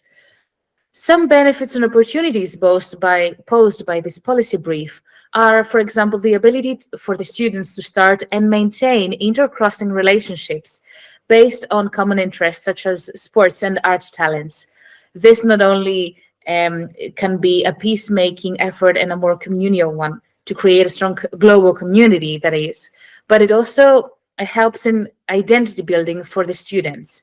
Thirdly, there is the benefit of access to the real world from the classroom. However, there come some concerns and risks. First of all, media education for sophisticated social media use and the prevention of internet and social media addiction, both of them are absolutely necessary. Moreover, social media can be used as a distraction for students' perceptiveness in the classroom. And finally, there's, of course, the issue of privacy and security for students and teachers. So some of the recommendations of this policy brief were firstly, that social media do not yet pose a sustainable solution for educational problems, but do provide the opportunities that we saw above. Secondly, teachers should explore the possibilities of social media and test them in the classroom. However, social media and gaming interaction is not yet encouraged. Teachers should always remember ICT training during students' tendency to escape the classroom via social media, but the exploration of social media potential for gender and cultural fairness is encouraged.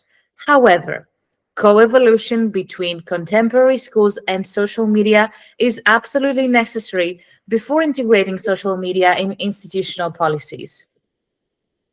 Moving on to the third component of UNESCO's approach, we see global cooperation and regulatory frameworks.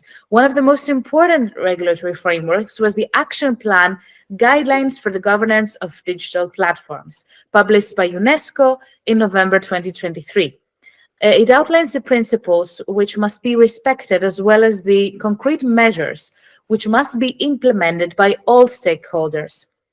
The mission of the Action Plan Guidelines for the Governance Digital Platforms is to safeguard the freedom of expression and access to information through a multi-stakeholder approach.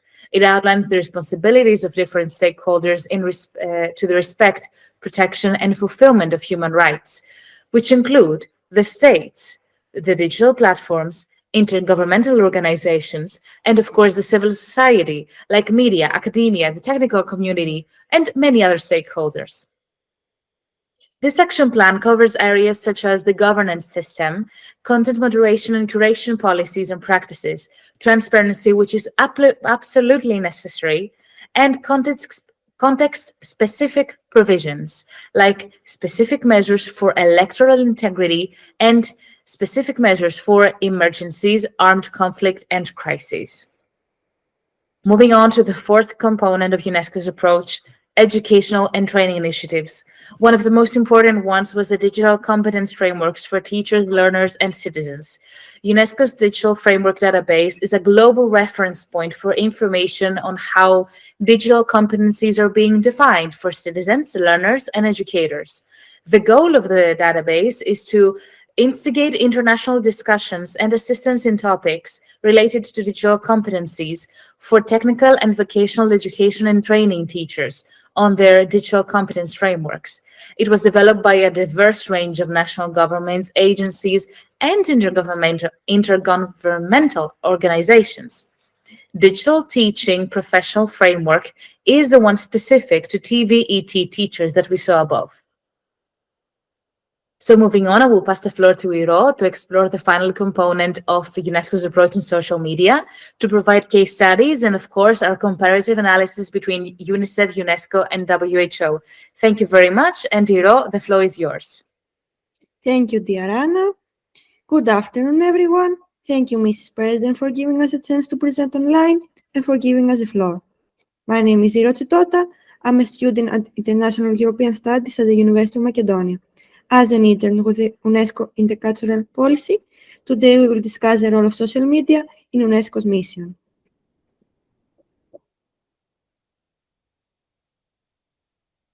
UNESCO uses social media to promote World Heritage Sites and cultural preservation. For instance, social media has been instrumental in raising awareness of UNESCO World Heritage cities. It enables these cities to engage with a global audience, promote tourism, and highlight their outstanding universal value. Benefits for the promotion of the outstanding universal value: make visible the specific heritage of the territory, boost the image of the territory as a part of World Heritage Group, and as a differentiator through outstanding universal value. Allow the active attention of different audiences, facilitate direct communication with users, create a communication channel with a community that is interested in our contents, and lastly, make visible the value of intangible heritage. A great example is the case of Forest for Geopark in Wales. By using Instagram and Facebook, this UNESCO Global Geopark significantly increased its visibility and engagement, reaching over 20,000 people in 2019. Here we see the Instagram page of this geopark. Now we continue on with some social media initiatives of UNESCO.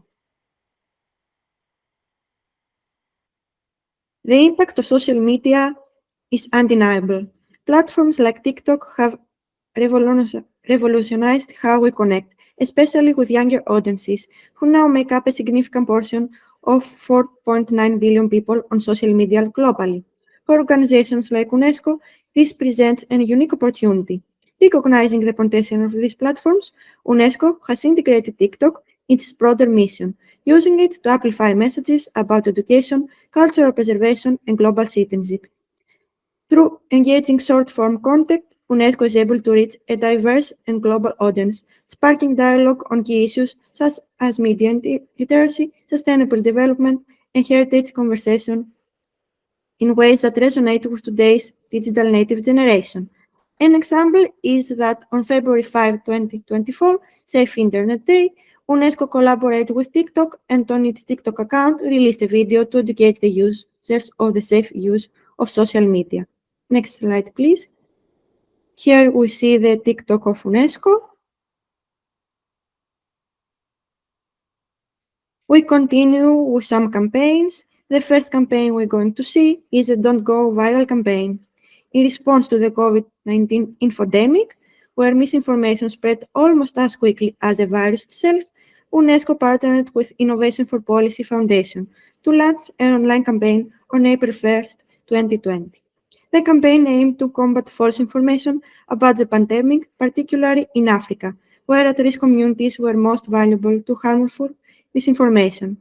Targeting at least 45 African countries, the initiative sought to reach local community spaces, providing accurate information and encouraging public engagement.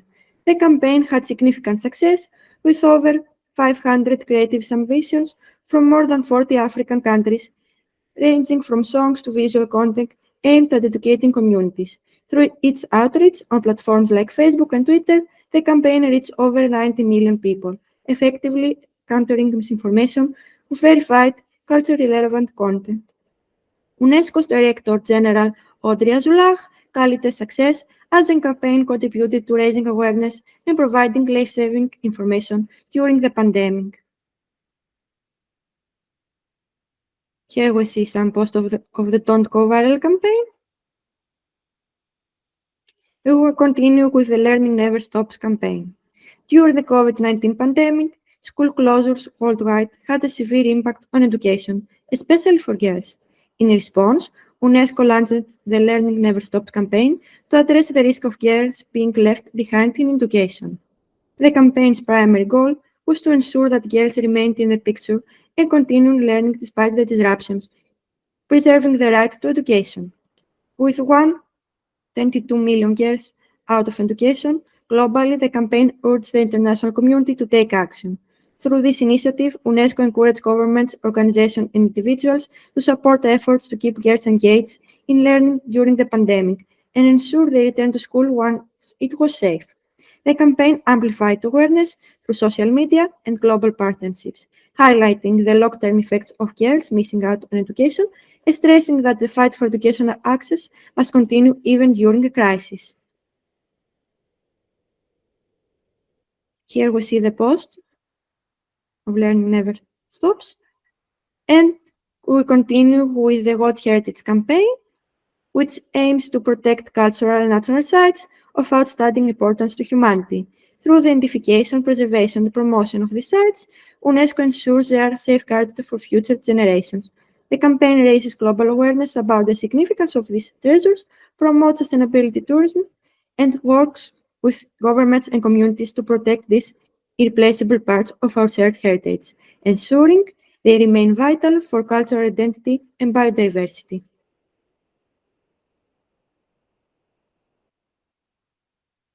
Here we see the post. We continue on with a comparative analysis of digital strategies.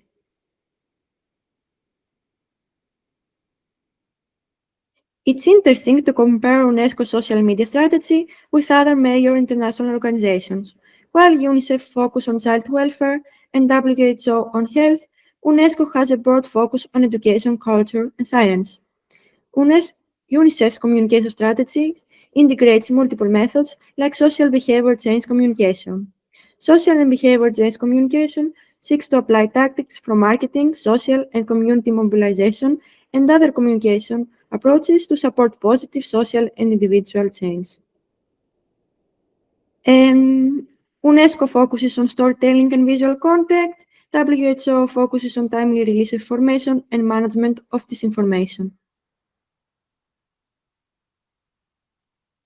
A measurement and impact of these digital strategies, UNICEF and WHO emphasis on monitoring and evaluating their communication efforts, adjusting strategies based on feedback and impact metrics.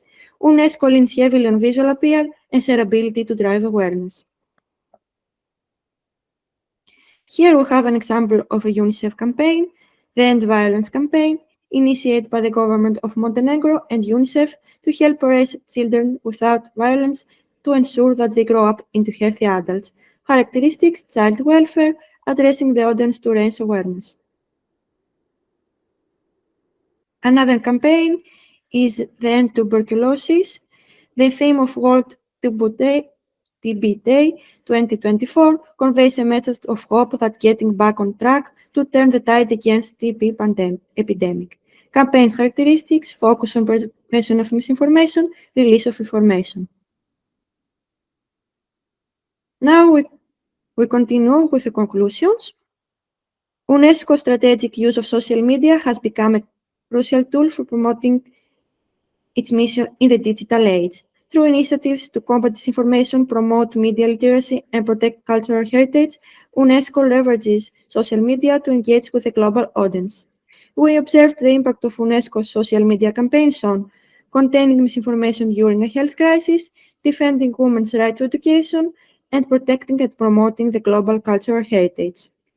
As we continue to navigate the digital age, it's clear that social media holds great power. UNESCO efforts show how these platforms can be used not only to inform, but to unite people in the pursuit of peace, education, and cultural preservation. It's up to all of us to engage responsibly, ensuring that these tools are used for the greater good. Thank you very much for your attention. Thank you very much for your attention from me as well. It is a pity that we couldn't be there in person, but we hope we contributed to the conference even this way. I was Anna, and with my colleague Giro, We wish you a good afternoon and a good continuation of this conference. Thank you very much.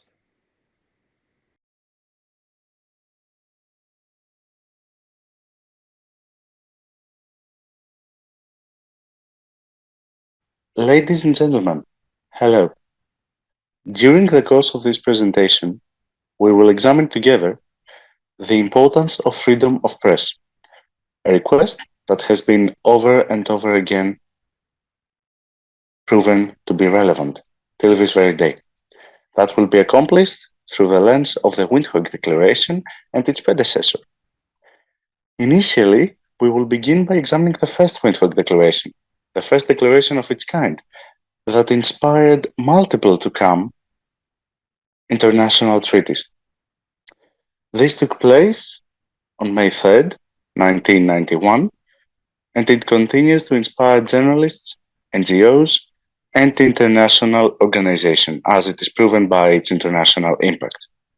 30 years after the initial declaration, a new one will be signed, this time at the United Nations. The Windhoek Plus 30 declaration will be analyzed thoroughly, as we will witness the causes of it, which objectives it promotes, and how these objectives can be accomplished. So, regarding the first declaration, it was signed on May 3rd, 1991, at Namibia during an UNESCO seminar. The people that actively pursued this declaration to become a reality was a team of African journalists that had one major objective: to promote an independent and pluralistic press. Now, the messages of this declaration can be concentrated in a few sentences. As the declaration itself mentions, to be consistent with Article 19 of the Universal Declaration of Human Rights, the establishment, maintenance, and fostering of an independent, pluralistic, and free press is essential to the development and maintenance of a democracy in a nation. The treaty additionally advocates for the establishment of independent and representative associations of journalists. It promotes for closer cooperation between independent transnational journalism bodies, and similar efforts have been facilitated worldwide as a direct result of this declaration. Now, the declaration, as mentioned already, inspired multiple international treaties, and these are a small portion of them. Several seminars took place regarding the promotion of pluralistic and free media across the world, such as at Sofia for a European seminar, at Sana'a, which promoted the independent and pluralistic media in Arabia, and also in Latin America. It also affected the African Charter on Broadcasting of 2001. Now, the core messages of this declaration are as follows. First of all, legal guarantees of unrestricted access to information should be provided for pluralistic media to grow. Journalistic and editorial freedom must be acknowledged for journalists to be allowed to flourish in their work without persecution. Transparency in media funding is vital, and concentrated media ownership ought to be prohibited. Additionally, a set of guidelines and regulations should be set by journalists themselves to protect their methods from national government constraints on their work. And lastly, educational and training journalism institutions will be promoted to create an independent and successful media.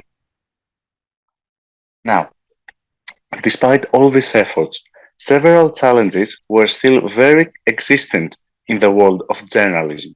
Some of them as lack of safety and exposure to danger, government restrictions, of course, lack of financial resources, which make journalism less independent, and editorial censorship. And even though it is important to note that every country faces different obstacles, some of them seem to be more common than others, including the above mentioned. Now, what factors led to the Windhoek Declaration Plus 30?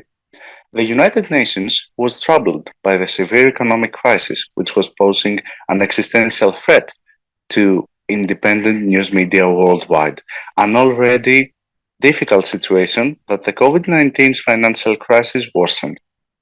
Unfortunately, multiple cases of journalist persecution from state actors were taking place, and this issue should be addressed. The Windhoek Declaration took place as an effort to tackle all those issues and provide a safe space for independent journalism to prosper. Now, the Windhoek Plus 30 Declaration took place on May 3rd, 2021. It was drafted in Namibia but passed in Paris. It was proposed by the Namibian government, and the reason behind it was to address the challenges that we just mentioned. Now, one of the pioneering aspects of this declaration is the effort to bring every actor together to achieve a common goal. Now, every nation, international organization, media outlet, journalist, and member of civil society is united by this declaration's commitment to ensuring freedom of expression for everyone. It is, after all, a human right.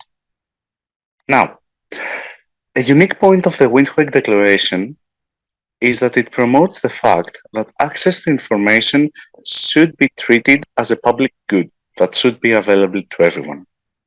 This is actually the most important topic of the treaty. Now, of course, additionally, it promoted the protection of freedom of expression, and it also promotes a free, independent, and pluralistic media. Additionally, as its predecessor, it continues to act as an inspiration from ongoing actions from all actors. Now, the Windhoek Plus 30 Declaration underlines the importance of access to information, and it promotes that it should be treated as a public good and human right. The leading question is, why is access to information so important? So, access to information empowers citizens to exercise their fundamental rights. It can empathize the masses towards social issues. It contributes to sustainable development. It builds trust in democratic governance, and it promotes civic participation. Now, everything mentioned above are essentially the objectives of this treaty. What must be done to meet these expectations, though, is exactly what follows. And the proposals by UNESCO to guarantee the effectiveness of this treaty are exactly this. UNESCO should cooperate with states and civil society. It should promote information as a public good. It should ensure transparency and identify threats and challenges. Additionally, technology companies should provide feedback opportunities to the consumer and conduct human rights risk assessment. Governments should safeguard the production of independent and reliable journalism. They should ensure public funding transparency and promote media and information literacy. Additionally, academia should also get involved to protect the creation of unbiased and trustworthy media, to encourage information and media literacy, and to participate in policy development and awareness raising. Furthermore, media should advocate for a wider protection of freedom of expression, and civil society should promote a media industry that is more diverse, inclusive, and sustainable. May 3rd was declared as World Press Freedom Day by the United Nations General Assembly in December 1993 to commemorate the Windhoek Declaration of 1991. And this is my conclusion from the research that I have conducted, and it is as follows. The Windhoek Declaration is a reminder to every human being that there is still much work that needs to be done to guarantee universal human rights. This work involves everyone, as the Declaration itself underlined. Unfortunately, though, we live in a world that there is a constant clash between both democracy and centralism. Consequently, it is more than necessary to get involved, exactly because human rights affect everyone. Thank you for your attention. This was my research on the topic of the Windhoek Plus 30 Declaration. I hope you have a great day.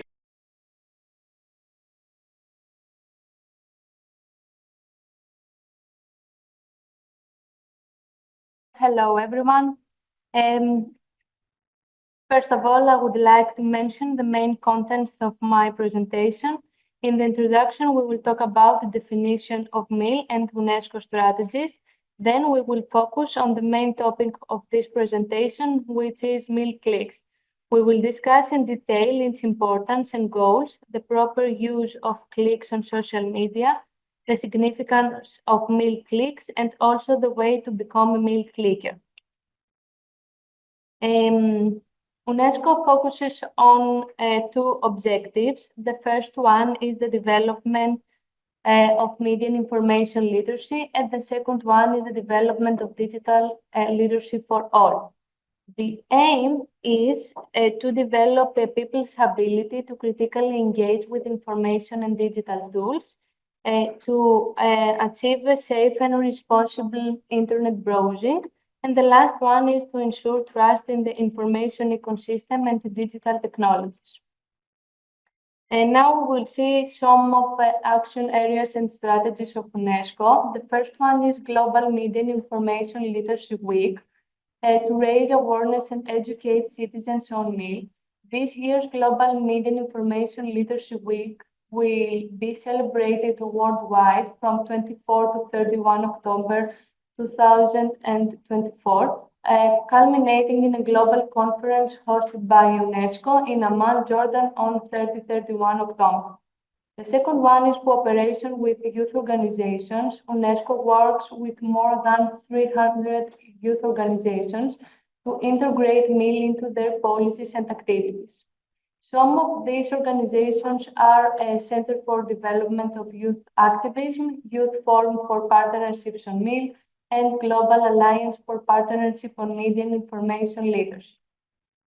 And third one is education and training on meal. UNESCO has launched the second edition of the meal curriculum for educators and learners. And the last one is national policies and strategies to promote meal and create an informed and critical thinking society. Now we move on to the main part of my presentation, which is the Meal Clicks initiative. It is UNESCO's new movement for the meal. It is a global movement to take place in multiple languages. The current language versions available are English, French, Portuguese, and Serbian. Also, it is a way for people to acquire media and information literacy skills during their normal daily use of the internet and social media. Social media can be used to educate people, particularly young people who spend a lot of time on various networks in their social context, to be more proficient for meal. Meal Clicks currently has over 9,000 followers across all platforms. What does Meal Clicks offers? Meal Clicks initiative offers citizens knowledge and literacy in media and information to understand with critical thinking and creativity the concepts of interculturality and citizenship. Now, the question is, do we click wisely, creatively, and critically? Every day we make millions of clicks on the internet and social media to search, listen, watch, read, interact, play, and create. Behind every click, there is information or content that someone created. But do we know where to find information, or do we know which sources to believe? Do we know how to engage with critical thinking in media and technology? All these concerns are what the UNESCO initiative seeks to address. Meal Clicks aims to engage all people into peace building and dialogue, promote collaboration, diversity, equality, and freedom of expression, and improve online experiences.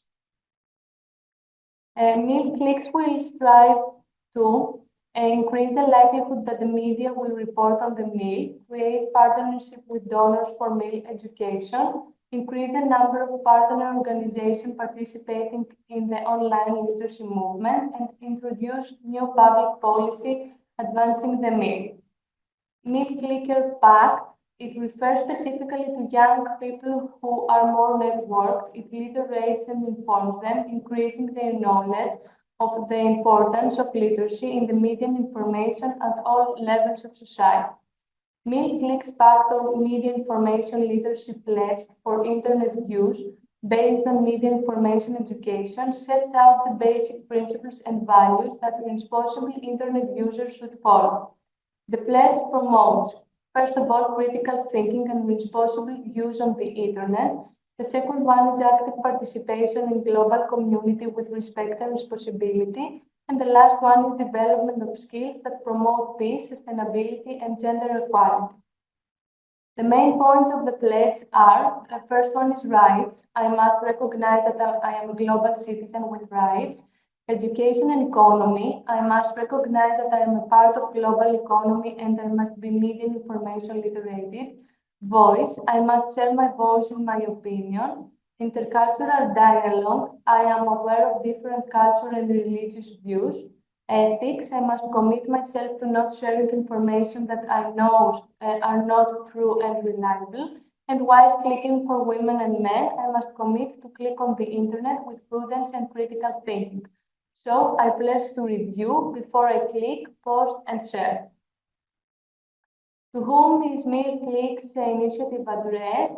First of all, Mil experts, policy makers, teachers with no Mil experience, development agencies, private sector organization, and general public. MilClick's packed application asks from citizen, full name, country and city, job title, involvement in media and information literacy, email, and commitment to be a MilClicker. Now, of particular interest is a quote by Linda LRB, who is an American journalist and reporter, referring to the importance of media and information literacy. More specifically, she states that media literacy is not just important, it's absolutely critical. It's going to make the difference between whether kids are a tool of mass media or whether the mass media is a tool for kids to use. And now we have reached to the conclusion of this presentation. UNESCO places particular emphasis on the development of media and information literacy skills to enable citizens to participate critically and responsibly in the digital world. MIL brings together stakeholders, including individuals, communities, and nations to contribute to the information society. MIL helps people to make informed choices about how to participate in peace building, equality, freedom of expression, access to information, and sustainable development goals in general. And UNESCO supports and champions MIL initiative across the globe, assisting governments and institutions to formulate national MIL policies. And MilClicks is a global movement initiated by UNESCO and aims to exemplify thinking critically and clicking wisely. MilClicks is a way for people to acquire MIL competencies in their normal day-to-day use of the internet and social media in an atmosphere of play, connecting, and socializing.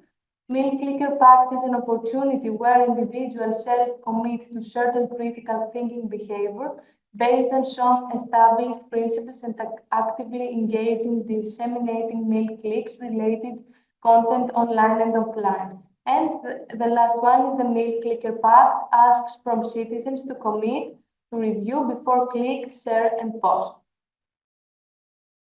Thank you for your attention.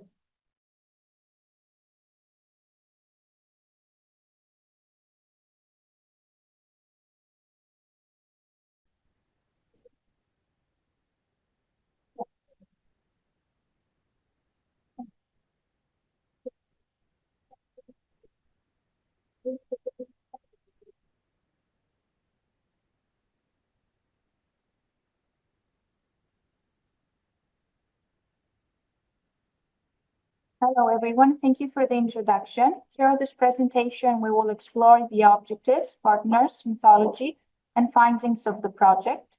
We will also discuss the specific cases of Bosnia and Herzegovina, Indonesia, and Kenya, some recommendations, and a brief interactive quiz to reinforce the key concepts.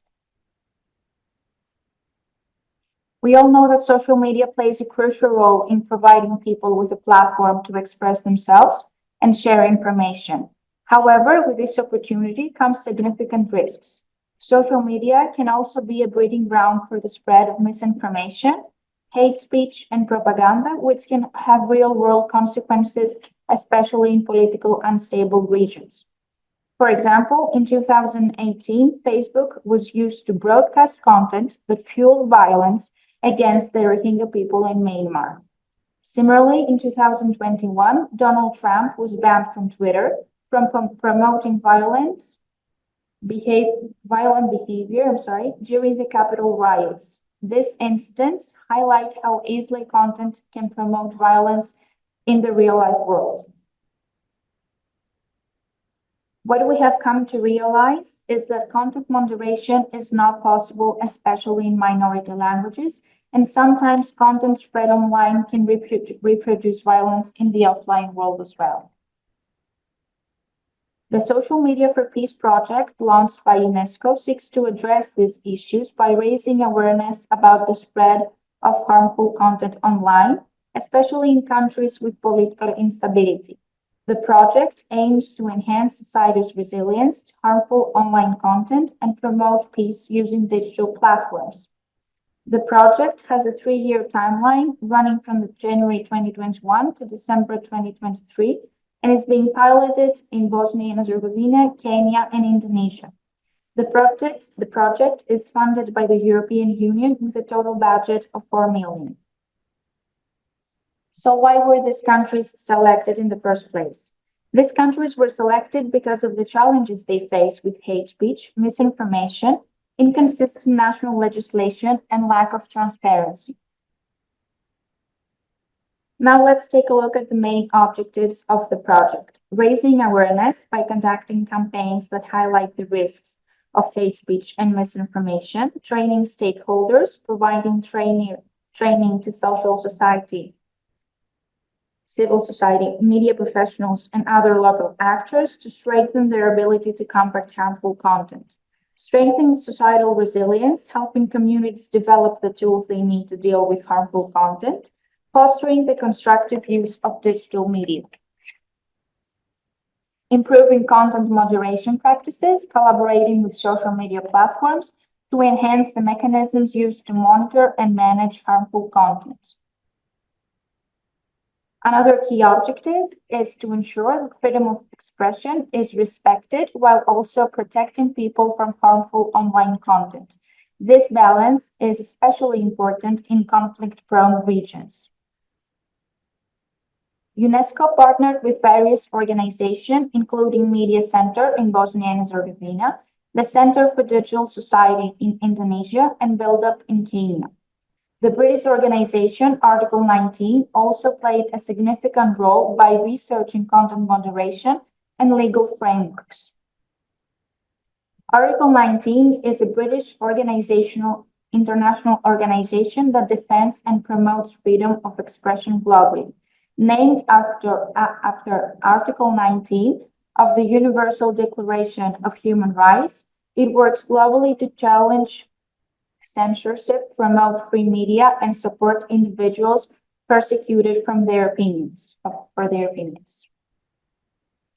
The Global Expression Reports rated countries based on freedom of expression using categories like open, less restricted, restricted, highly restricted, and in crisis. The categories measure a range of factors like freedom of speech in the media and political expression.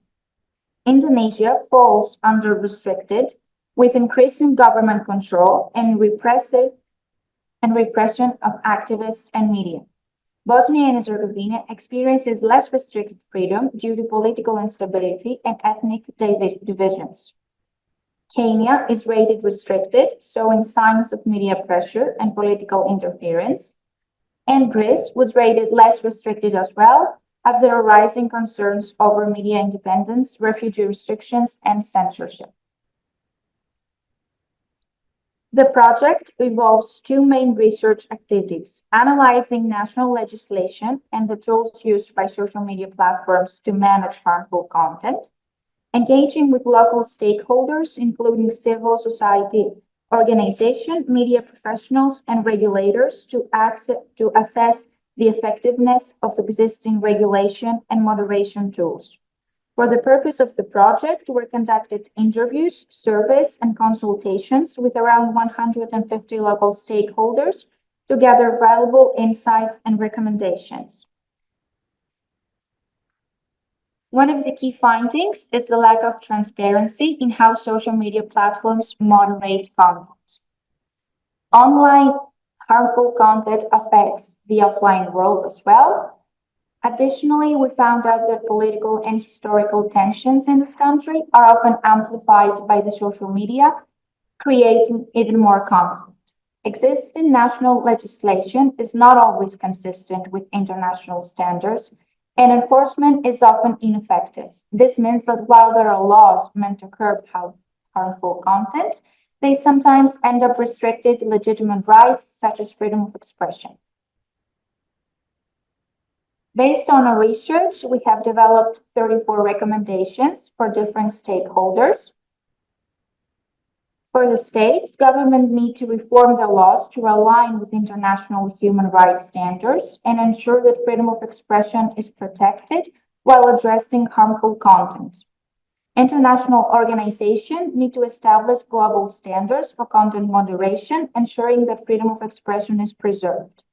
Social media companies need to prioritize regions affected by conflict when allocating resources for content moderation and improving transparency around how they manage harmful content. Civil society organizations should collaborate more effectively with social media companies and develop tools to monitor and mitigate harmful content. Lastly, donors should fund international educational programs aimed to promote media literacy and countering misinformation, especially among vulnerable groups. Now let's take a brief look at the findings of the pilot countries. In Bosnia and Herzegovina, Indonesia, and Kenya, social media has become a platform for spreading ethnic hatred and misinformation, especially during election periods. In these countries, existing laws are often used to restrict freedom of expression rather than protect citizens from harmful content. The challenge is that these laws are ineffective and social media platforms often fail to address the root causes of the problem. As part of the project, UNESCO has developed a quiz designed to help individuals assess their resilience to misinformation and hate speech, asking questions like, how can you handle misinformation on social media? How do you verify the accuracy of a piece of information? What steps can you take to report offensive content? The Social Media for Peace quiz asks a series of 10 questions, providing answers that can be more than one. At the end of each question, after the user answers, it shows in a different color whether the answer was given was correct or incorrect. And at the end of all the questions, it shows the final result and directs users to look for more information on the UNESCO page.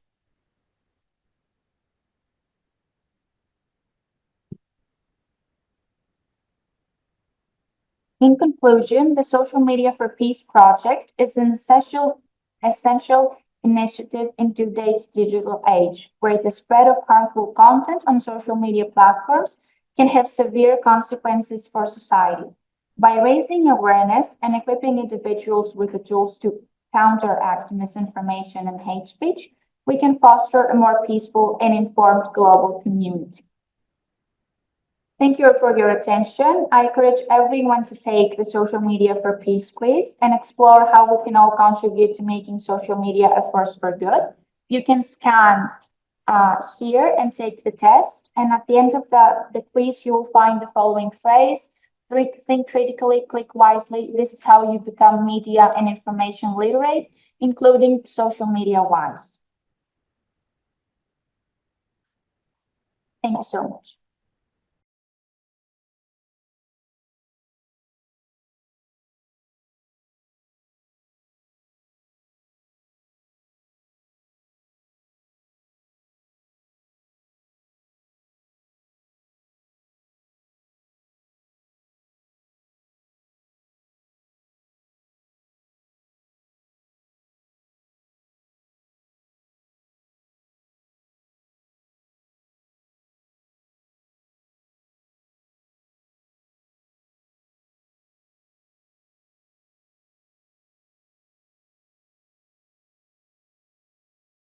My topic is AI, a friend or an enemy against misinformation?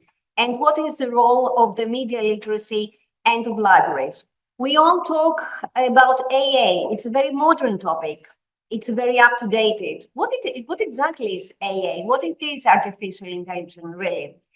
Artificial intelligence is really an intelligence, but intelligence that mainly is displayed by machines. That's why it is not an authentic intelligence. It's not like the intelligence that we as human beings, we have. It's not authentic at all because AI is really a machine which has a mimicking role. What AI is doing, it mimics cognitive functions which humans associate with other humans' mind, such as the problem solving and, of course, the learning procedure. And that's why AI uses mathematical forms like algorithms in order to do very smart things. And AI, what AI mainly is mostly, as we call it, a pattern matching, and it has the capacity to look through the data, not to form data, not to create data, but to look through all these various sets of data. That's why AI has the pros and the cons. It has many pros and it has many cons, but I will focus in 4 pros that they are really, the advantages were really important, starting from making everyday life more convenient and enjoyable, improving health and standard of living through various applications. The second is that makes the work easier for pupils, researchers, students, and also for people working in the library field. Third is that AI helps minorities by offering accessibility with people who have problems, like people with disabilities. And last but not least is that AI can improve the workplace safety. This doesn't mean that these wonderful things that AI is doing, they don't combine themselves with various disadvantages. First of all, the AI will probably harm the standard of living for many people by causing mass unemployment as robots can replace people. And that we see it already in various parts of the world and in various types of living. Second is that can it be easily politicized, spewing disinformation and cultural, as we call it, this is a social term, cultural laziness. The third one is that AI hurt minorities by repeating and exacerbating what we call human racism against these kind of minorities.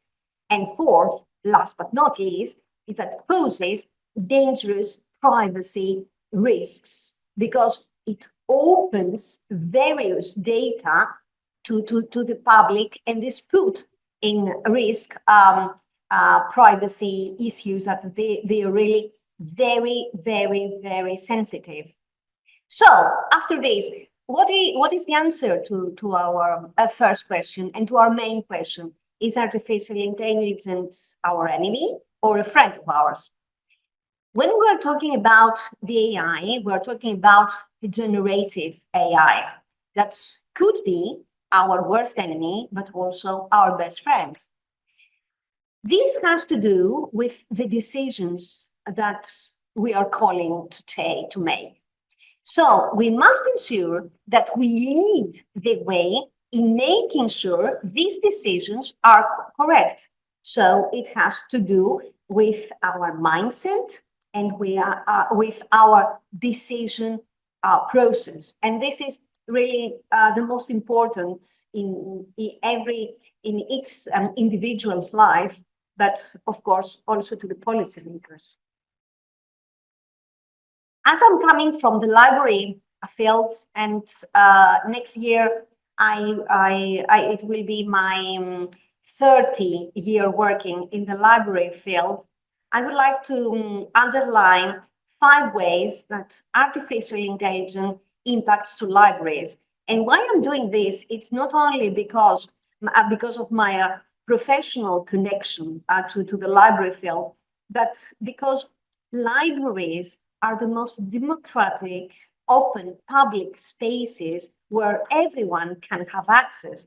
That's why libraries are extremely important in the educational, social, and cultural and economic sector in the country and in the whole world. So, as a title, the first one has to do with information professionals. The second with the operations, especially what we call it as RPA, the robotics process or automation that smart libraries are doing these days. The third one is the services that they provide to users. The fourth is about the data and what is the modern term, the AI, the artificial intelligence literacy. And the last but not least is about what we call them as library analytics. So let's see each one of them more thoroughly. Starting from the information professionals, how AI impacts the information professionals? Well, in 5 ways. First of all, using the AI in order to advance the classification systems that they use. Second, because librarians are improving the precision of search and recall efforts.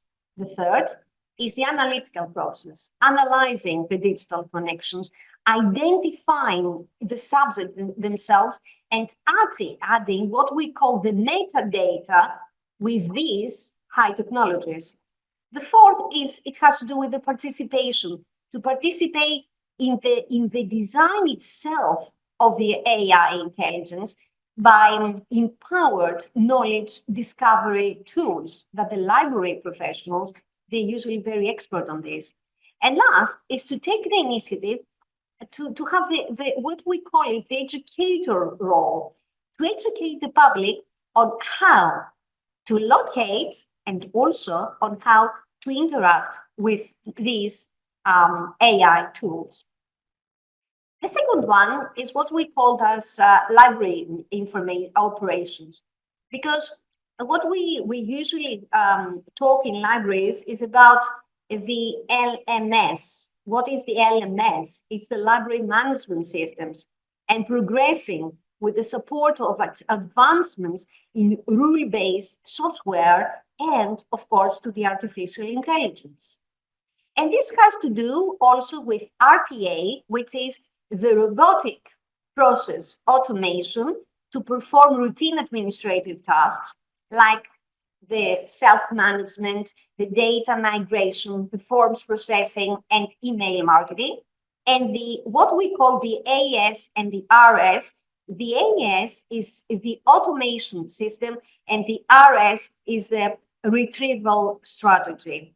So these use robotics in order to retrieve books on demand from mass storage facilities. The third one, it has to do with people. And when we're talking about people and libraries, we're talking about the most important group. And these are the users. These are the services provided to the users. And in which way these user services are connected with AI and with AI. They provide reliable and valuable service that they are tailor-made, as we used to say, to unique user groups, like students. Which students? The students which they attend the lesson of Professor Bello, or the lesson of Professor Anagnostopoulou. This is really tailor-made, unique user groups. The second one is the ever adapting to dynamic forces, like what? Like the demands, what the users really demand, and of course the emergent technologies. The third is the AI-driven chatbots. Perhaps you all have or you currently use this kind of chatbots, that they are accustomed to 24-hour services and text message interactions with highly personalized and efficient information requests coming from the users. And last is what users really need, which is the more personalized and intuitive services for them as users. The fourth is the data. When we're calling about data, we're calling about the main thing, as we used to say it, the data and the AI literacy, which is the importance of information literacy and the data literacy, the connection between how to use the data literacy and the AI literacy. And the last way that artificial intelligence impact the library is what we call in the library field as library analytics. It's the inclusion of AI into the library analytics in a logical choice, and what must be a logical choice when common sense is coming forward. Its purpose lies in using data to identify patterns in real-time scenarios that people really need. Library professionals can convert this information into management and planning strategies for designing even better services. So the question is, why library and librarians are extremely important against the misinformation? Well, for four main reasons, and I will start from the third one. It's about the accuracy and about the credibility, because libraries' resources, they are credible and accurate. They have nothing to do with the dull information when we have, let's say, a Google search with these thousands and thousands of results. The second one is because they are the forefront of all new information developments that they are coming from the libraries and through the libraries. The third is this continuous stewards of information, safeguarding what we call as the very VIP sectors, which is the organization, the access, the collection, and the protection of information. And the fourth is the organization and accessibility of information as a key focus for all the library professionals.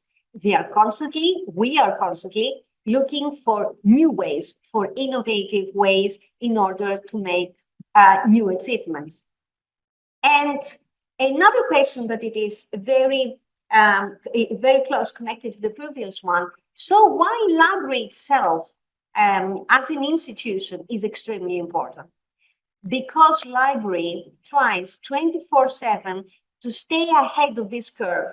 And this curve, it has to do with the progress of technology, the rate of output for new technologies, which makes keeping pace almost impossible. But libraries are and must make the impossible possible. So we have the libraries of yesterday and today, and for some of us, they are forever. Why? First of all, because libraries are the makers of our perception about the real thing of information, what real information is. The second is because they provide distinguished knowledge, behaviors, and of course, skills. The third is that people who are really library professionals, they are passionate servers and masters of information. The fourth, it has to do with satisfaction, and with satisfaction of individualistic information, needs of information, of my needs, of Despina's, of Amphi's, of Fotine's needs. And of course, it has to do with what we call commitment and engagement to what is really accurate and real. And it has to do with the 6 social roles that the libraries are doing. The dialogue, the synergy, the respect of diversity, the empathy, the equal potentiality, and of course, the the most democratic places where knowledge can be freely circulated. And why librarianship is important in the present and future library and information field? This has to do with the reassurance and justification for why and how libraries do what they are doing. This has to do with this time of uncertainty that we are all going through. It has to do with the value to customer services in an economy where information is the new commodity. And of course, it has to do with the idea of change, because library is placing changing. The information and the nature of information is changing. That's why we have networks, and we have network environments that they are hyperlinked, with non-linear environment of what we call the chaos of internet. I put question because I always love to ask questions, because this is always a food of thought. Why the good use of AI is important in the present and future library and information field? Why? Well, mainly and obviously for three reasons. Because knowledge is socially constructed and context dependent. Knowledge, it's nothing without its context. Second, because sharing knowledge is power. It's what ancient Greek philosophers used to say, that knowledge is power. And of course, it has to do with the management of knowledge. Because if you are not really capable to manage knowledge in a good way, then it comes back to you in a very bad way. And the other question is why media literacy is keen to tackling AI-powered misinformation. It has to do with media literacy as a guard to AI, and it has to do with libraries. First of all, because AI offers the promise of massive benefits to society, for example, in healthcare, in scientific research, in education, and blah, blah, blah. And of course, because AI amplifies existing challenges relating what we call disinformation, misinformation, and malinformation, as one of our colleagues referred previously.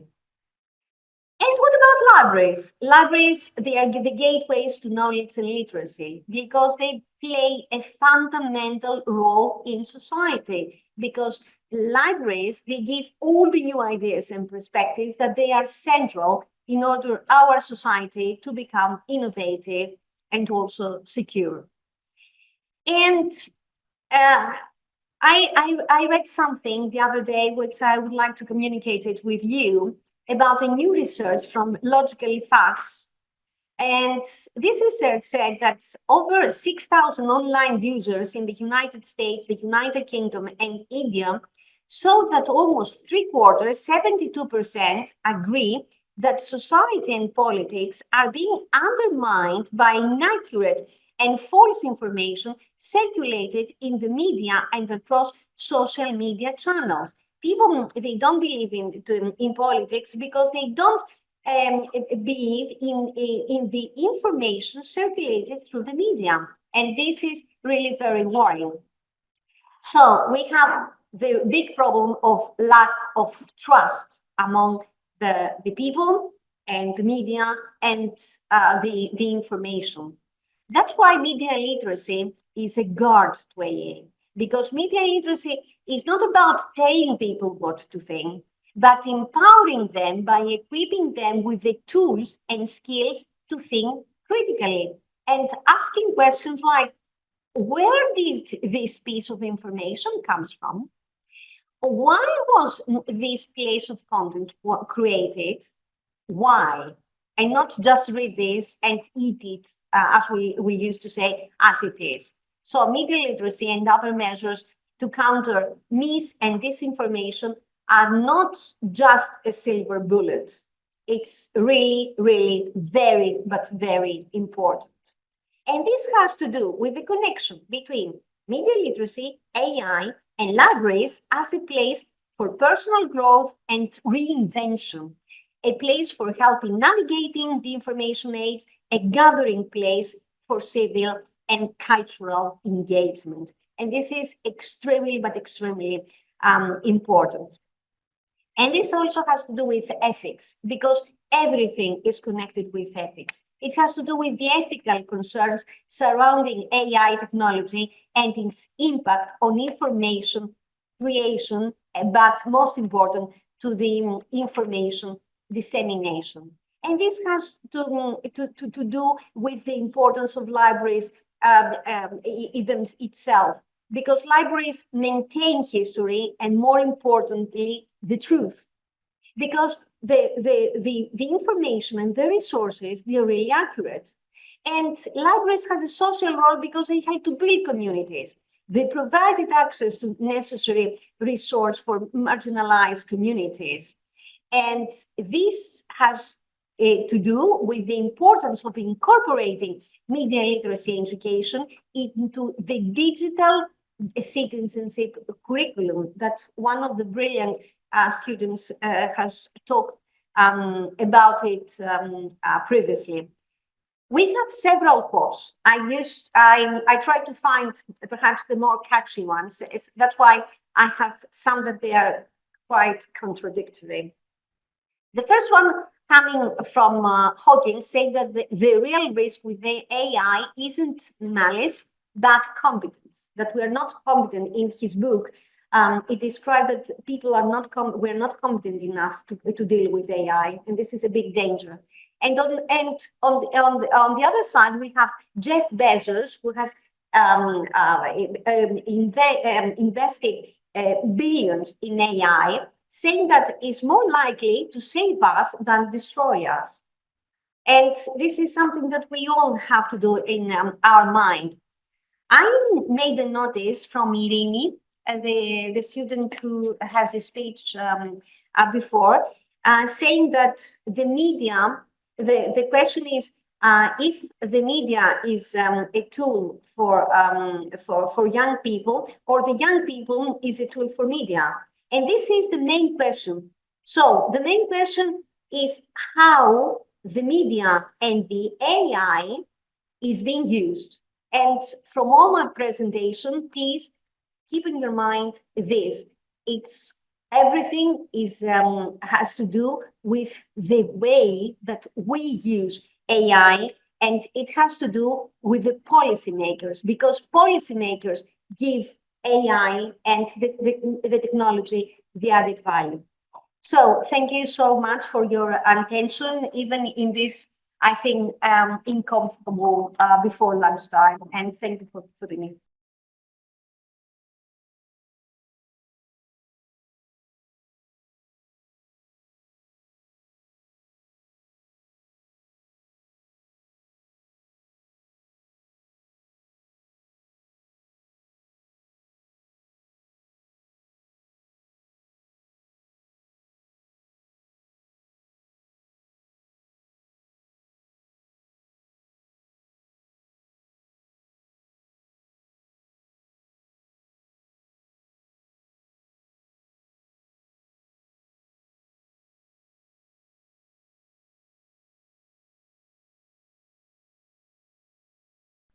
Thank you, Anastasia. Thank you, Professor Anagnostopoulou, for this very kind, very gentle invitation. It's a big privilege and honor for me to speak to you today in person. We've met with Professor Anagnostopoulou online during the pandemics when UNESCO initiated different webinars on the topics of media literacy and intercultural dialogue. And it was really very memorable experiences, which we continued. Thanks to you, I had a pleasure to be presenting online last year. And this year, I just couldn't resist this great temptation to be back to beautiful Thessaloniki. Really beautiful city with beautiful people and open hearts, which you can feel everywhere, and especially here. I had a pleasure to talk to you during the coffee breaks and lunch breaks. I had been really impressed with the presentations of researchers, but also students, and seeing that they are here, they are involved, they are engaged in this knowledge production and knowledge sharing. I think that's what is most remarkable about the academia, which really brings us into the dialogue. Us all very different from different countries, from different sectors, different experiences, university and this atmosphere, and of course people who have organized this are really worth many applauses. So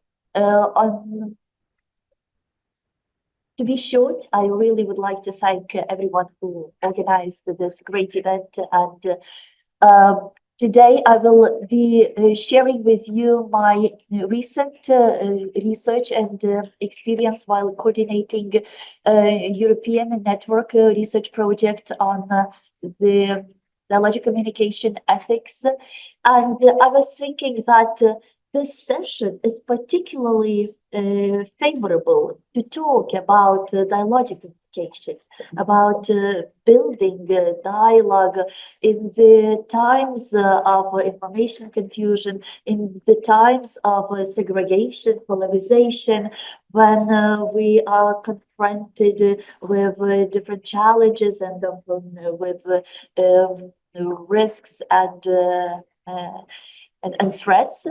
So the media and information literacy approach really can be beneficial, not only introducing us to the critical thinking strategies, but also emphasizing the values of human rights, values of democratic society and governments, values for digital world, because I think very often we are confused by the digital challenges, the digital encounters, and the discussions today, I think, very nicely lead us now from this broad perspective, how media information literacy could be conceptualized and taught or educated, how different sectors, areas are affected by new technological developments like AI and its tools. Indeed, all this environment provides with many questions, and what we are doing here, we are trying to come up with the answers from our different approaches. So I really look forward to this dialogic encounter of today, and we'll briefly start from the challenges of information confusion in the digital environments. We'll briefly talk about the need for informed and media literate and also resilient citizenry. Then I will come up with dialogic communication approach, and we'll talk more how media literacy could be used for building dialogue rather than confrontation in the digital environment. And by doing that, I will also share briefly what we have started doing in the Diacomet research project. So to be short and just briefly emphasize the main challenges related to digital technology advancements, is that they of course have shaped the socio-cultural environment, bringing different risks and threats into the floor, but also providing us with new opportunities. So of course, bringing different voices, viewpoints, perspectives, and values is a great promise to the society. And if we could minimize these risks and vulnerabilities somehow by acknowledging these risks and knowing how to confront them, I think the dialogic perspective could really be of great value and very beneficial in terms of our future society development. So we probably are all aware that the current environment is illustrated by more and more voices, more and more speakers, but less and less listening and understanding. So this is the dilemma, how to bring us together into the discussion, into the deliberation, dialogue, and mutual understanding. The challenges affect not only interpersonal or mediated communication. We are all confronted these challenges on different levels. So the question is how our universal values could be reinforced in the times of digital transformation, how the human rights and democratic values of freedom of speech, access to information, accountability mechanisms could be reinforced and could become empowering citizenry and democratic development. So first of all, dialogic communication. It is grounded on the moral and democratic values like honesty, truth-telling, human dignity, respect, diversity, transparency, responsibility, and empathy. So we believe that this kind of approach is very much needed and very much missing in the current public communication environment. So if we could bring more of a dialogue, it would mitigate the risks and provide more meaningful and constructive interactions in more inclusive and more democratic ways. So these normative principles are essential for creating a dialogic public space where multivocality and engagement with otherness opens opportunities for learning, changing, and challenging inequalities and polarization, which we see is expanding a lot in different countries. So the challenges are global, the issues are very often local. And again, through dialogue and exchanges of research and observation, we can learn from each other a lot. So it is important also for media education. It's an opportunity for a media education to explore the dialogic potential of today's digital environments, promoting responsible and accountable approach based on diversity, understanding, and deliberation when addressing digital disruptions, power differences, and inequalities. And we'll be brief on media literacy because I think it is a great approach as, first of all, educational strategy, educating new skills, important skills, knowledge, and values too. Also, this is an area for researchers to engage into research from different perspectives and disciplines. This is what we discussed last night with Anastasia, that the conference already shows students coming from international relations, political science, philology, archaeology, and very different areas find the topics attractive and relevant. So that is, I think, another strength of media literacy approach, which evolves and becomes a movement. And here we are grateful to UNESCO. Indeed, I think personally, I am privileged to be part of UNESCO community network, being able to learn and share. That is crucial for media literacy, the community. So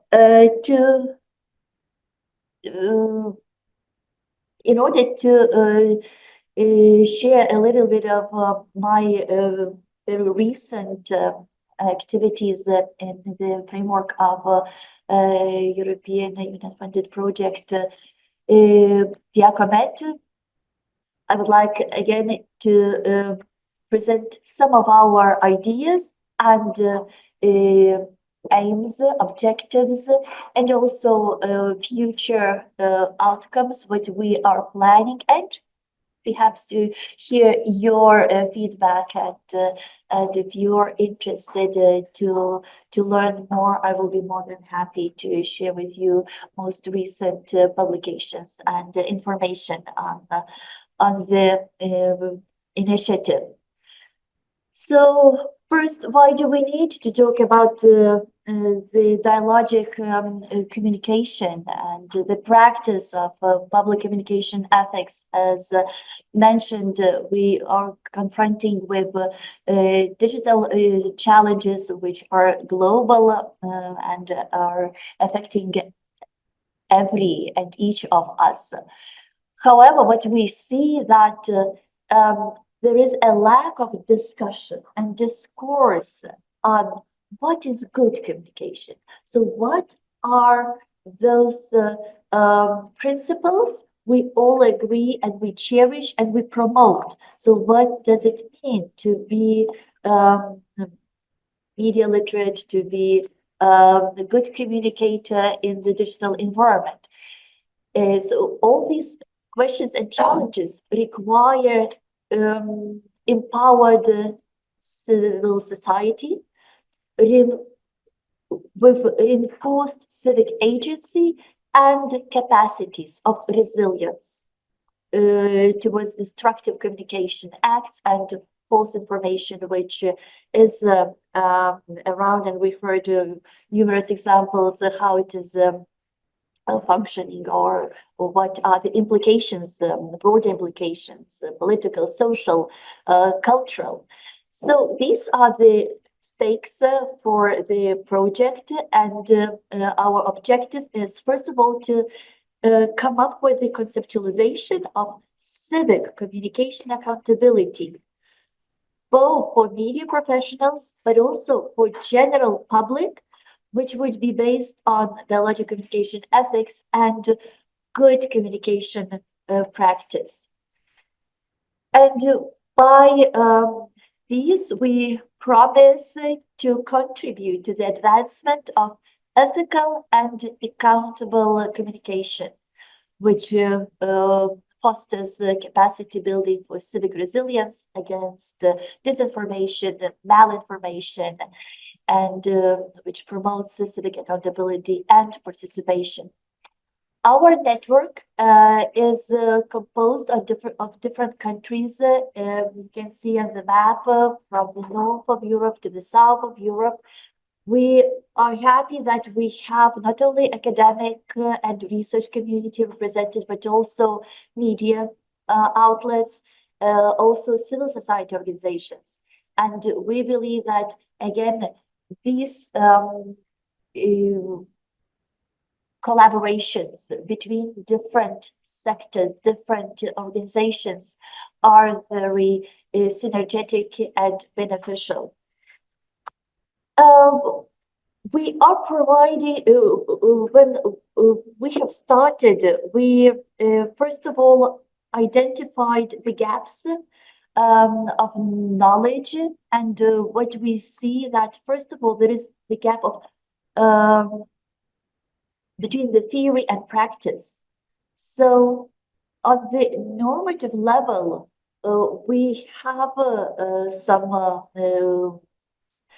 legal frameworks, recommendations on the international, European, and national level, but how these frameworks are adapted or how are they practiced, and how they can be introduced to the societies, to different groups and populations. So we think that first of all, some kind of teaching methodology should be also provided in order we could spread these ideas of dialogic communication, civil resilience, media information literacy.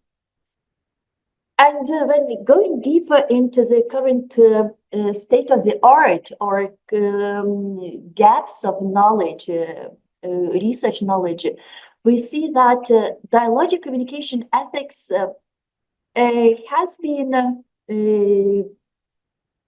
promoted by different researchers, philosophers, educators, organizational communication and organizational management representatives. However, what are the different actors and what are their different communicative roles that would represent certain values and principles when engaging into the dialogical or communicational encounters and situations. That is not clear. So we have only theoretical understanding, but there is a lack of evidence-based knowledge how dialogic communication works or how could it work in the digital world. The second knowledge gap is related to the civic accountability mechanisms. So when we are addressing dialogic communication approach, we first of all understand that we need some kind of tools to be introduced in order this dialogic communication could be implemented. And we see that there are no mechanisms or tools for the broader audiences, for broader groups of media users. Yes, journalists, media professionals, some other professional communities, they do have their codes of ethics or other accountability instruments. However, more inclusive approach or more inclusive tool framework is needed in order every citizen could benefit from such a framework, which could be helpful in daily encounters, daily practices in the digital environment. And the third knowledge gap is related to the capacity building for civic resilience. So the didactics and teaching methodologies for advancing moral awareness in the digital public communication environment are needed too. So with these questions and gaps, we are seeking, first of all, to generate a concept of dialogic communication ethics, which would provide with the ideas, norms, values, and ways to provide a framework for an inclusive model of accountability mechanisms. And the inclusive model of accountability should be provided to the civic society, to different groups in civic society, which could benefit from the specific guidelines and principles of good communication conduct. So, first level is the conceptual research and work. Then we have already started approaching different actors in different countries, discussing, first of all, what are their experiences, what are their perceptions of the digital communication practice. And based on that, as well as expert interviews and discussions with the experts, we would expect to provide with some kind of innovation for the civic resilience in terms of inclusive accountability tool, principles of good communication conduct, and educational tools, as well as online interactive platforms. So we think that communication ethics should, and this discourse is very much needed in today's public communication practice. We believe the universal values of human rights plus dialogic ethics can bring more listening, more argumentation, deliberation, and understanding. And we believe that these tools which will be developed can be used on a daily basis for different groups of society.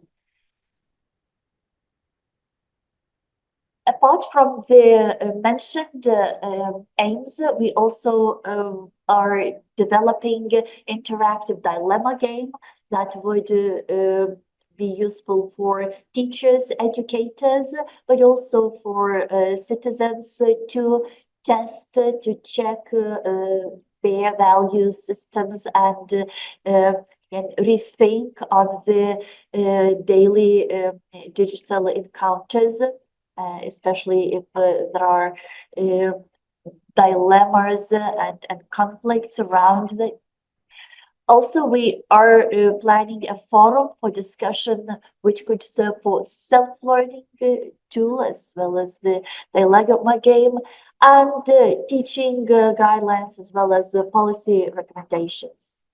So please join us. We are on Facebook, we are on Twitter, and other social networks. We have also built a website where we would like to spread the word about the outcomes of the project, but also, I haven't mentioned that, but we believe civil society can be reinforced with the help of civil society organizations. So we would like to create pan-European and even maybe broader network of NGOs and civil society organizations that could promote a dialogic communication approach, as we learned it is done in some countries like Finland. They have a Time Out Foundation, which has developed a great methodology for how to facilitate discussions in different groups, organizational groups, social groups, communities, especially when there are conflicts around, I think, dialogic communication, and this approach is really very fruitful, very beneficial, and I hope to be in dialogue with you in the future. please contact me if you have some ideas or questions or comments.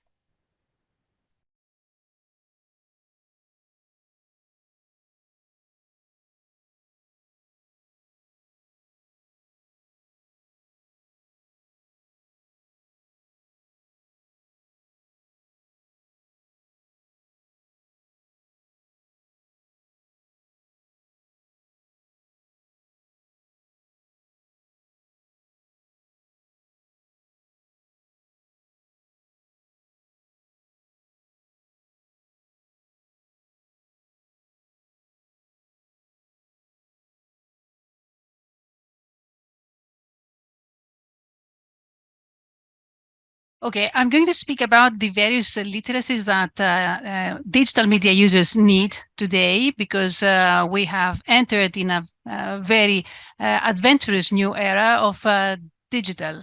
And I am going to focus on reading, since reading still remains one of the main tools that we have in order to get knowledge from any type of source. The discourse, oral speech, even image is a type of language. All types of knowledge or all types of information come through types of reading for humans. However, reading is not what it used to be before the digital era. It has changed a lot, and the digital technologies have raised several questions that we all have. For example, how linguistic communication is going to continue in the new era, whether language will remain the main channel for exchanging information and for communication, and whether the various changes in modes, the multimodal environments, for example, will transform the forms and functions of language, reading, writing, and thinking. We want to see how the old forms of reading from paper, for example, will coexist with modern reading images, reading audio, reading digital screens. How will these coexist? And whether these new tools are going to affect our cognitive functions and emotional and cultural processes, and our intercultural approaches, and whether the ideas, the thoughts that we create, and the very knowledge that we take from the environment are going to change due to these transformations in the environment from analog to digital. There has been a lot of research on reading modes to contrast the reading from paper and reading from screen mainly. And as a subjective experience, as a brain activity, since in the last decade, the neurosciences have entered this research, and they try to see whether different parts of the brain are activated when we read from a screen, for example, or a mobile screen or our book. Also, we know for sure now that memory and other high-level functions operate in a different manner when we read from different devices. And we have different cognitive needs and emotional experiences when we read from different devices. The device which is digital, as for example the screens on our computers or laptops or mobile phones, are such so that the reading is not linear. It's not it doesn't follow one line in time, but the eyes skim the information from various points of the landscape on the screen, which creates a very different experience for the user. And also, we have to consider that there are those researchers who say that reading is a human skill, and it can develop as we develop as organisms, but others consider that reading is a skill that we can develop through exercise and through training, so we can learn some new modes. So half the researchers say that we cannot learn any new modes, and the other half say that we can. We'll see how it goes when the research will be more ample on the matter. What is certain nowadays is that our brain has to be, as Wolf says, biliterate. It has to be literate in two modes mainly, since we read from the screens and we read from the paper, from books, etc. Already, but also it has to be multiliterate because we read the images, we read the memes or the other types of new languages that have emerged with in the digital environments. What is also established as an knowledge, academic knowledge, is that we have various modes of reading, various velocities of reading, slow reading and fast reading, for example. Well, slow and deep reading occurs when we read from paper, while on screen, when we read fast with many distractions in a fragmented way, and the brain is more aroused. So this is why we have to be able to switch in between these two literacy modes and skills, actually, because we need to develop the capacities in both ways. And this is very important for young people and students, for example, who need to balance the two ways of getting information from linguistic sources. When we read from digital media, we try to assess the reliability of the information that we encounter, to navigate across a multimodal environment. We, at the same time, we are connected on some networks, and we are connected and communicate with other people, so that we are multitasking by default. We need to negotiate the information in various communities because we have collective areas where we get information. For example, the social medias are collective spaces where we get information which is filtered through other users. So it's socially filtered. And this is one other capacity that we have to develop: whom to trust, which criterion we set, and why do we elicit specific types of information from specific media. Also, we need to be able to include, omit, and synthesize elements in an effective manner from the information that we get. And of course, we need to be able to express ourselves in all the media, digital or analog ones. We need to manage distributed information because information is not coming anymore just in one book. We might have at the same time information on our mobile phone, on paper, on our computer, and we have to synthesize all these and work together and work with all these informations together so as to act accordingly in every case. We need to know how to interact with technological tools. We need practical skills. We have to be able to separate the digital from the physical world. And this is very important for young people, especially those who were born after the year 2000, the generation Alpha, as they are called, because for them, the digital is all around them. And many times they confuse, they do not conceive the world as hybrid.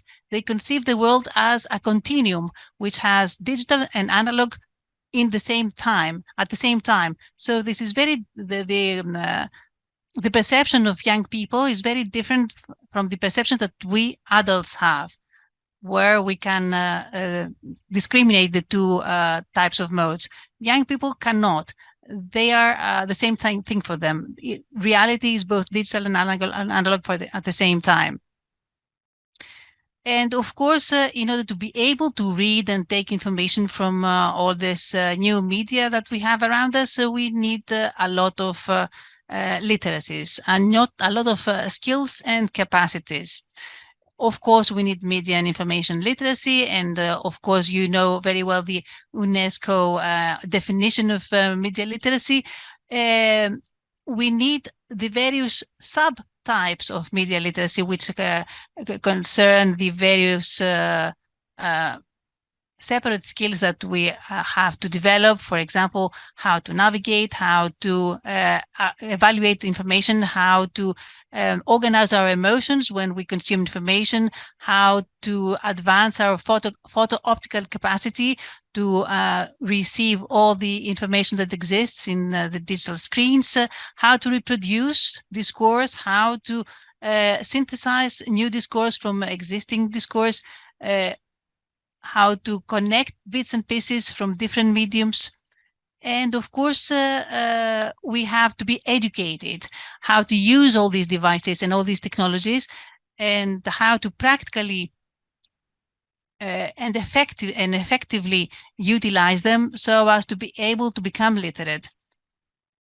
Of course, we should always remember when we speak about media education that the basic assumptions of the media and communication theories apply every moment in our life, that all the messages are constructions, that the world inside these media is a constructed reality, that all messages carry with them values and ideologies, that there is a commercial dimension to all the media that we use or the devices that we use, that the forms and the form and the aesthetics of the media also influences the way that we perceive information.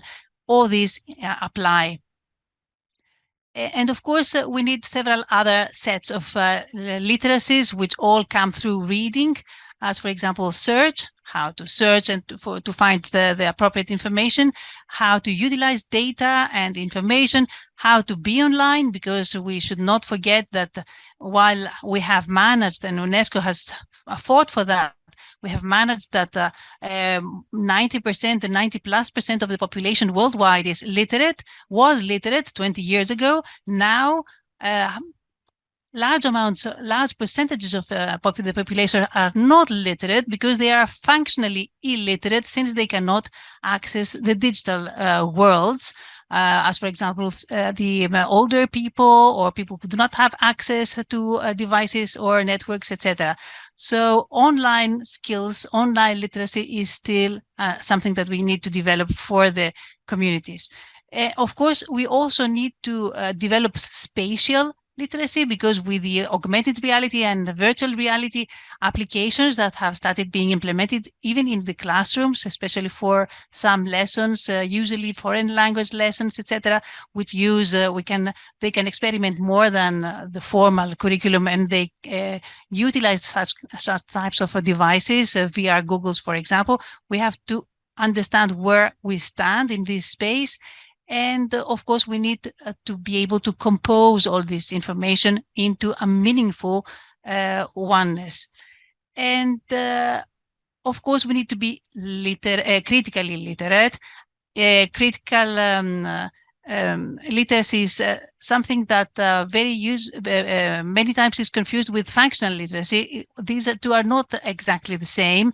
The critical literacy regards the cultural knowledge that the speaker or creator or the author has or the reader has, in order to understand a multimodal message according to the cultural knowledge that they carry and they have.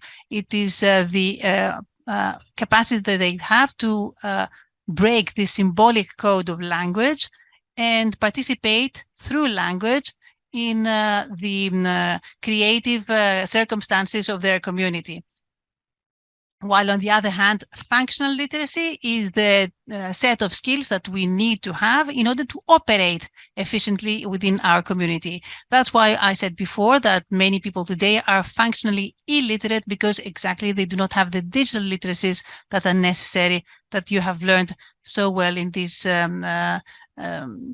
practical workshops that you held this summer.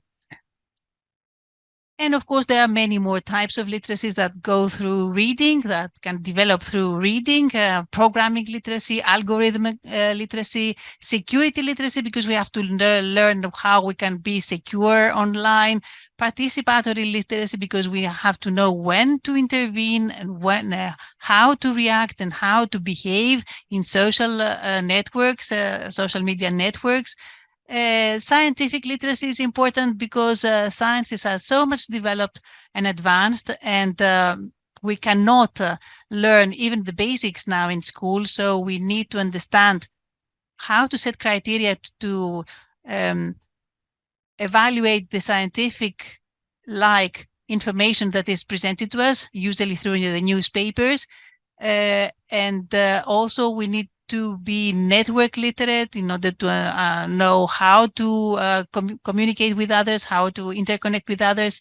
And of course, ethical literacy regards the code of ethics that we need to have when we behave online, when we act, when we write and we read in the various modes that we use. And of course, last but not least, news literacy is the subset of media literacy skills that regards especially the newspapers, the informative content that the news outlets convey to all the digital media users on their mobile phones or their computers, but still on paper newspapers. And there we need to understand which are the information, that the pieces of information, and which are the messages which are hidden behind the lines of the information. And we need to understand what to believe, which are the reliable sources, how we can tackle with disinformation and misinformation, and how we can be ethical when we distribute this type of information to other users. So from all the researchers and scientists from different fields have started already working together in order to provide within the media literacy field the knowledge which is necessary for the people of today. Of course, it is very important to know all these types of literacies and to have very accurate and well-defined definitions of each concept, because only this way can we predict, can we record, can we understand what we are researching, and we can also draw some for policies for the education of young people and of adults as well.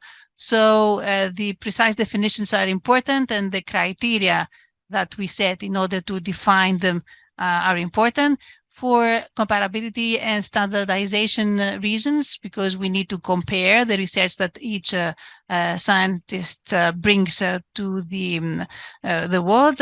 We need to perform on different individual parameters.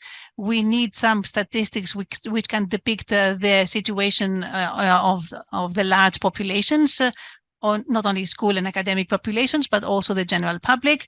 We need to be able to communicate to the policymakers so that they can design the necessary solutions, education solutions for the school and university, and for the general public as well. And of course, to construct the pedagogy which is the best for everyone, so that the 21st century citizens can be digitally literate and flourish in the new era. So thank you so much. I wish I could be there with you, but I had to be in Athens for some family reasons. So I hope that you could hear me and see the presentation.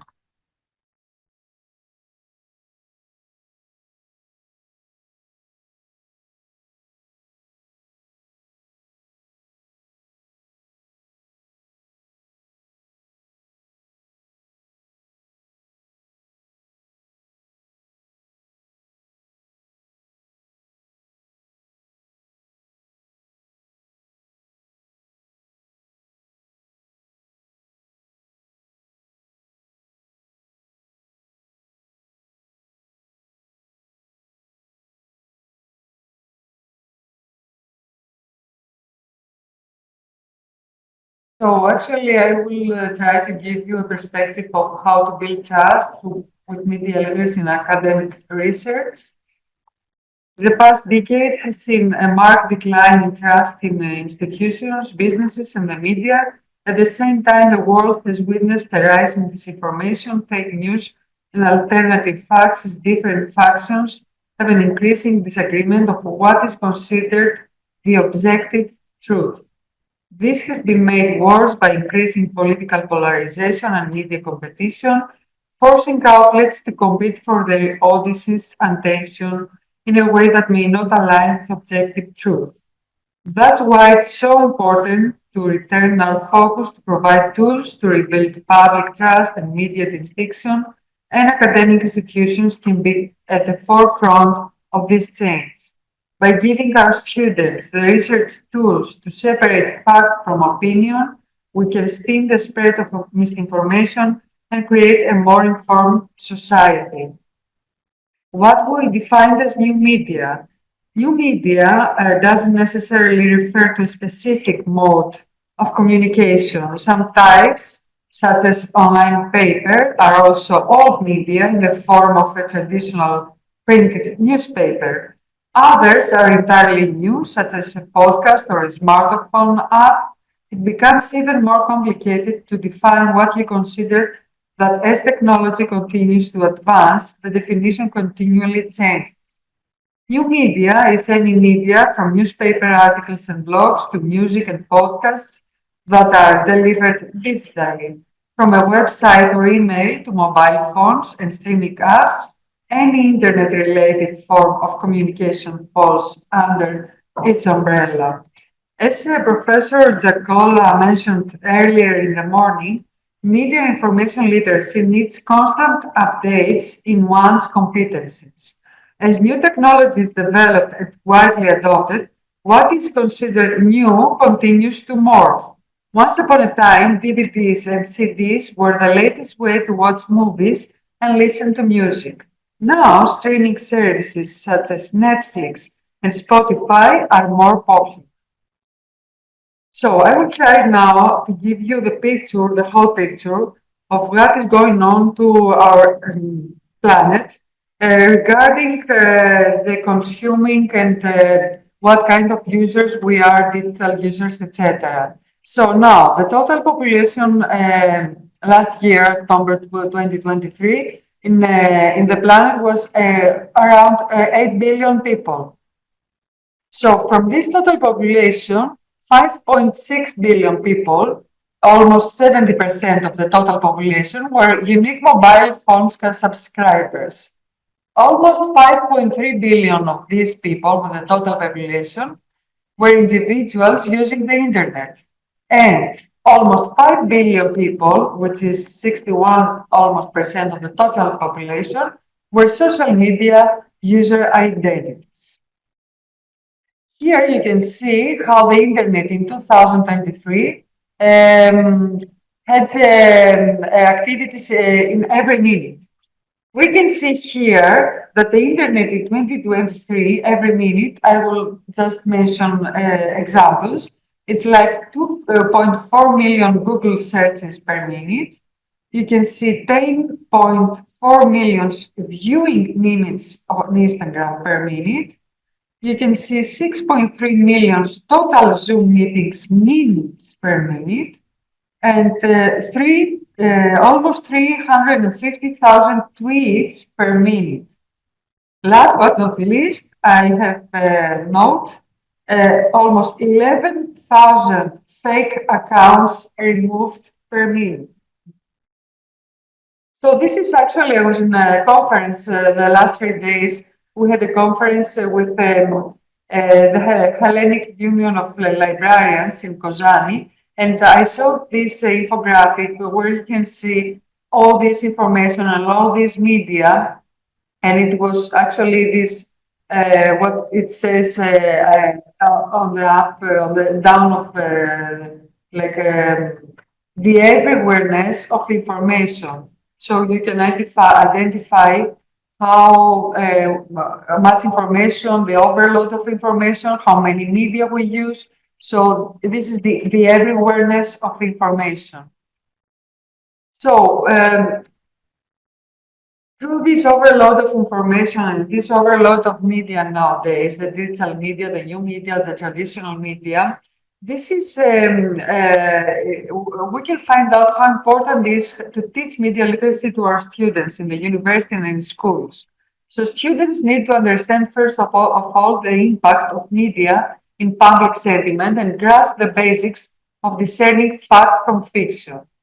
We must teach students to find reliable sources, including established news organizations and academic journals. And also, it is very important to know that bias exists in even established sources. So, students need to be able to identify bias and it impacts the validity of reporting. How the importance of fact-checking the information. Once sources are identified, students need to fact-check the information to verify what they are finding. As outlets today are trying to reach a specific audience, their information may bend to meet the expectations of that audience. If they can't find multiple sources to verify a statement, students may want to exclude that source. Some ways to provide education and earn back trust include, first of all, showing respect and involving the audience in the content being produced, to invite participation, discussion, and exploration of material, to teach people the skill of inquiry, how to interrogate the text rather than blindly accepting or rejecting it. So the secret to building trust is text plus content. We have this message. The text is the beginning point for exploration. Textual analysis is a basic skill that calls for the ability to discern facts versus opinion, advertisements versus editorial, authorship, and content. Textual analysis answers some basic questions about the source provenance and language. First of all, what the text actually says. Does the information come from a reputable source? What biases are present here? Does it cite recognized experts? Does it substantiate claims with verifiable statistics? So, debates surrounding vaccination, for example, and climate change highlight the importance of understanding context. In the post-truth era we're living now, facts are not in fact indisputable. As a result, even statistics should be subjected to contextual analysis. Guide yourself by asking the following questions. How is the research presented in the process? How was the research conducted? The methods, okay. Who constituted the sample and how were they selected? Who conducted the research? The research team. Who funded the research? The most important. Is there anyone who stands to gain from the way numbers are presented? Conducting extensive research across a wide range of information sources and types, when combined with textual and contextual analysis, enables you to capture a full picture of the various contexts influencing the information you find. This improves your ability to interpret findings and share results in a way that informs and empowers decision makers across the enterprise. So this is the well-known famous media literacy shift, the shift graphic. It's very well known. When we have a source, when we have an information, first of all, we stop. Then we investigate the source, multiple sources, other sources in different media. Then we find trusted coverage. Then we trace to the original and backwards. This is, I will try to pass it to run through it. It's an IFLA also well-known infographic, how to spot fake news, consider the source, read beyond, check the author, supporting sources, check the date. Is it a joke? Check your biases, ask the experts. Where can we find reliable information? Information sources where we can find its content on the web, content on social media. What kind of content type? Web pages, PDF files, spreadsheet formats, images, videos. Websites with trustworthy content. We have research centers, government websites, scientific journals, scientific conferences, scientific publications, media organizations, news from non-traditional sources, opinions, analysis from distinguished experts. Here is an example of how you can extract data that are trustworthy from national statistical organizations, from Wikipedia, from Europa, Eurostat service, from National Statistical Office's websites, from International Association for Official Statistics, Elstat, the Greek statistic authority, Bureau of Labor Statistics, statistics of Bureau of Japan, examples, just verified statistical organization website. So how do we evaluate the sources? Do a quick search. Conducting a simple search for information about a news source is an essential first step in assessing its credibility. Look for standards. Credible news organizations aspire to follow ethical guidelines and standards, including fairness, accuracy, and independence. Check for transparency. Quality news sources should be transparent not only about their reporting practices, but also about their ownership and funding. Also, consider how errors are handled. Credible news sources take responsibility. This is a major issue for errors and correct them. Do you see evidence that this resource corrects or clarifies errors? Evaluating news coverage. An important step in evaluating sources is to take the time to read and evaluate several news articles. So, if I have time, I would like to present some fact-checking tools, at least, okay. So there are different ways we can verify the information we find. For example, we can verify images, identify the creator and the sender of the image, confirm the location, date, and approximate time of image capture. Make sure the picture is what it says claims to show. Get permission from the creator or the sender to use the image. The possibility that the account is it's a bot. So how to recognize a fake news story, another nice and interesting infographic. Read past the headline, check what news outlet published it, check the published date and time, who is the author, look at what links and sources are used, look out for questionable quotes and photos, beware confirmation bias, search if other news outlets are reporting it. Very important. And think before you share. So, creating an environment of media literacy. With the right skills, the next generation can reset the balance of information dissemination and steer organizations to building trust with their constituents. I think that's all for me. Thank you very much.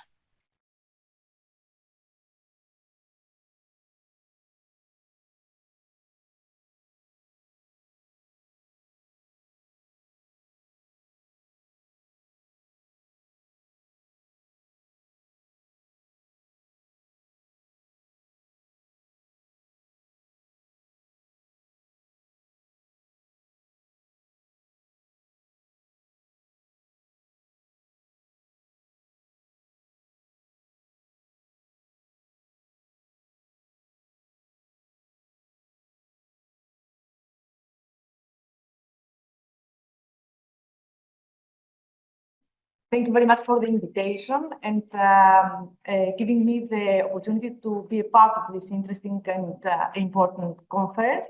So we'll talk about AI literacy and how it can become a critical skill for academic success.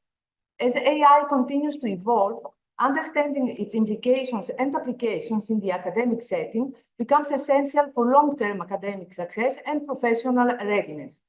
AI literacy, artificial intelligence literacy, is a critical skill that enables university students and faculty to leverage AI tools to enhance research, learning, and productivity while navigating the ethical, creative, and collaborative challenges these tools bring. According to the definition that Long and Tamagerko in 2020 gave, artificial intelligence literacy is a set of competencies that enables individuals to critically evaluate AI technologies, communicate and collaborate effectively with AI, and use AI as a tool online, at home, and in the workplace. AI literacy in academia. why it is so important for academia. So let's see the key reasons of why AI literacy is essential in academia. Because it can enhance research capabilities, especially when it comes to data analysis. AI tools can process large data sets quickly, providing insights that would take much longer for a human to uncover. It can also automate repetitive tasks, such as organizing literature, managing references, giving students and researchers more time to focus on higher order thinking and problem solving. It can improve learning efficiency. These systems use AI to provide real-time feedback and guidance, helping students understand complex concepts better. This can lead to improved academic performance and knowledge retention. Boost creativity and innovation. These tools can assist students in brainstorming, generating ideas, whether in writing, art, or even scientific research. AI literacy promotes an interdisciplinary approach where students from different fields, computer, humanities, business, art, can collaborate and use AI tools to solve problems. This fusion of knowledge fosters innovation and creative problem solving, which are crucial for academic success. It can enhance critical thinking and problem solving skills by understanding how they can, by understanding AI strengths and limitations, students can critically evaluate the outputs of these tools. Those who are literate in AI are better equipped to navigate ethical dilemmas, such as concerns over privacy, fairness, and bias. This critical thinking is essential not just for academic success, but also for responsible technology use in their future careers. It can offer a competitive advantage in academia and career development. Students who are proficient in AI tools will be better positioned to handle academic tasks, from data analysis to advanced research projects. This competitive advantage could lead to better grades, publication, and research contributions.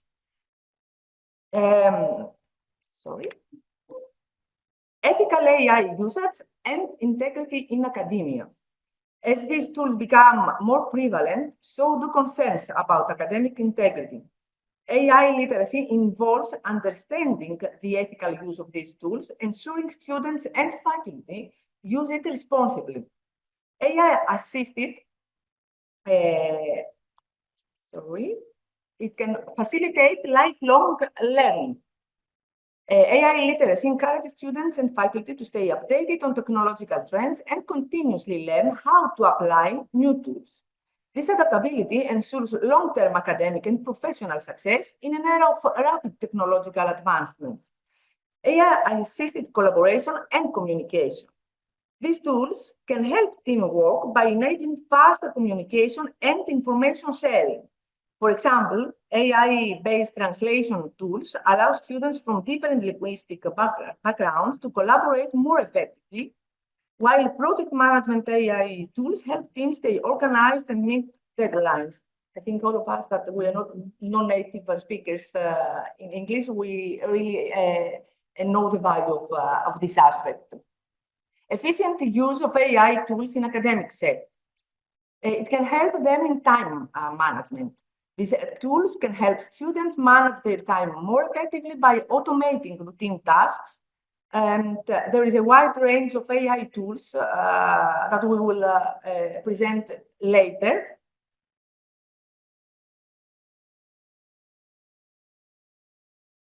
And let's see how these AI tools become increasingly integrated into academic research and writing. Researchers face the challenge of balancing this efficiency and capabilities of AI with the essential human insight that ensures originality and integrity. So we'll see a few strategies on how we can achieve this balance. Establish clear guidelines for AI use. Institutions should create clear policies outlining how AI tools can be utilized in research. This includes specifying which tasks AI can assist, with, like data analysis, literature reviews, and which should remain the sole responsibility of the researcher. For example, hypothesis formulation, interpretation of results. Researchers should disclose their use of AI tools in publications, clarifying the nature of the assistance provided. This transparency helps maintain accountability and allows for proper attribution of ideas and contributions.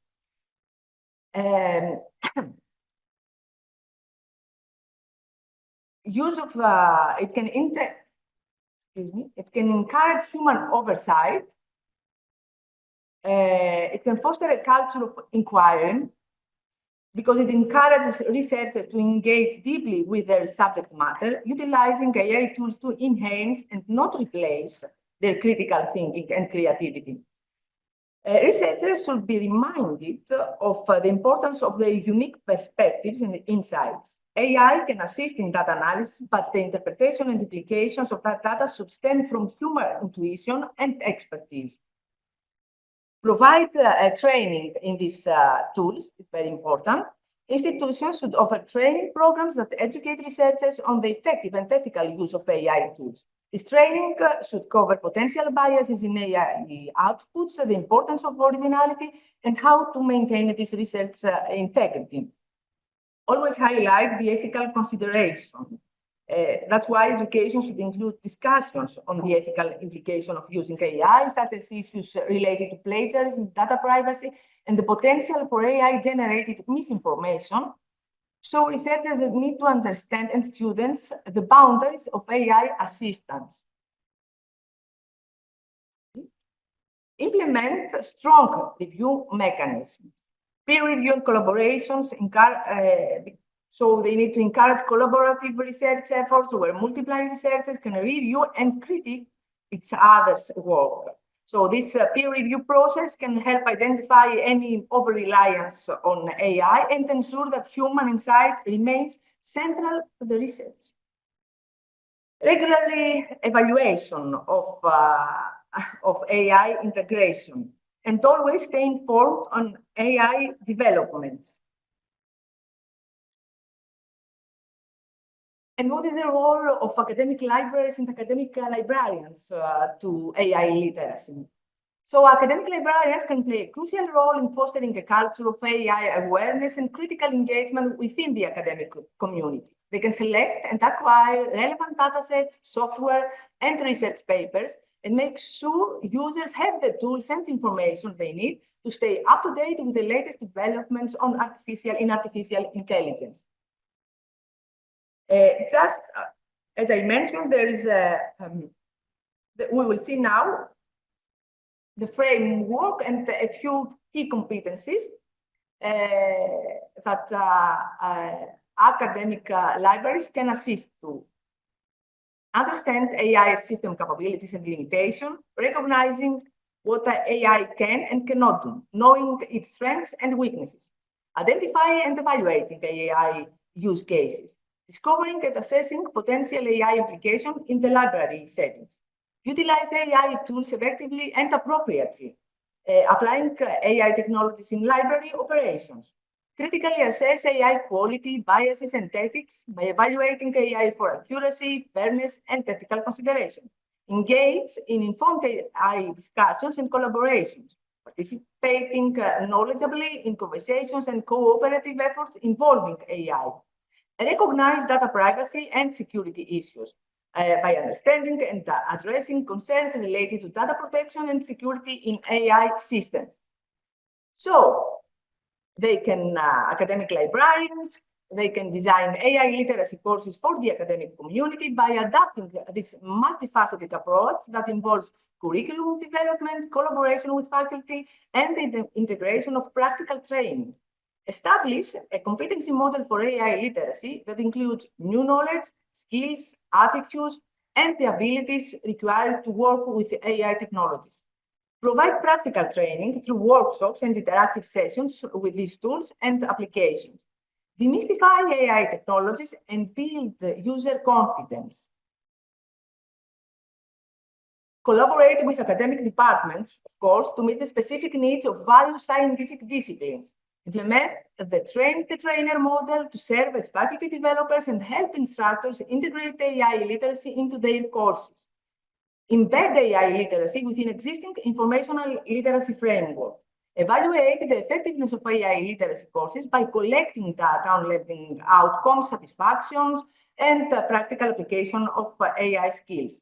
Organize discussions and panel events about the exploration of the ethical and societal implications of AI, helping users understand the technology's potential benefits and the drawbacks.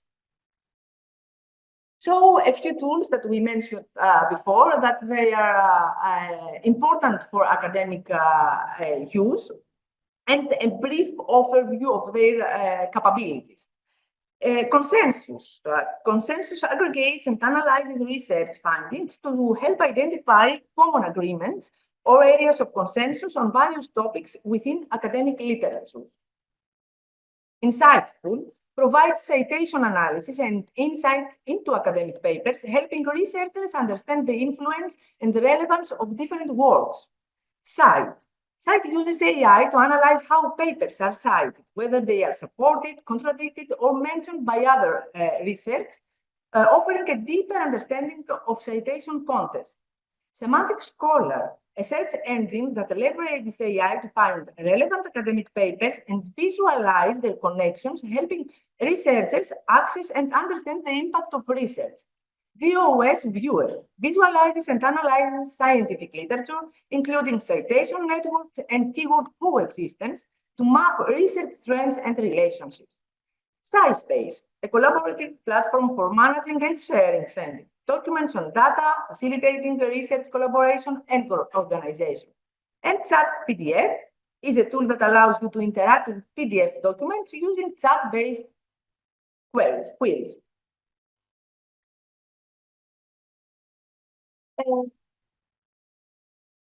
AI tools need the instruction for the correct use. I mean, we cannot take the most of them if we don't know how to use them properly and correctly. It's like we cannot do anything with them. So, very important, always choose the right tool that matches your specific needs. Not every tool matches to every need. Clearly outline what you want. Ensure that any data or queries you enter into the tool are precise and relevant to get the most accurate results. That's why we always have to think. I mean, critical thinking is important. This tool won't replace it. Cross-check the AI-generated results with other sources to ensure their accuracy and reliability. Seek training and tutorials, AI literacy courses. Ensure that your use of the AI tool aligns with the ethical guidelines and the academic standards. AI policies. As libraries navigate the complex landscape of artificial intelligence, it is crucial not only that they adapt to the existing policies, but also actively engage with them and develop best practices for AI use. So some practical recommendation for the libraries is to establish an AI ethics committee comprising librarians, IT staff, academic staff, professors, and other relevant stakeholders. This committee would be responsible for reviewing the library's use of AI, ensuring compliance with relevant policies, and addressing any ethical issues that arise. It can advocate for inclusive policies. Libraries should advocate policies that fully address their needs and challenges. This could involve participating in public consultations on AI policies, submitting position papers, and of course, partnering with the library associations. Develop best practices for AI use that align always with their mission and values, and provide, as we already said, AI literacy education and training, not only for their users, but also for their staff.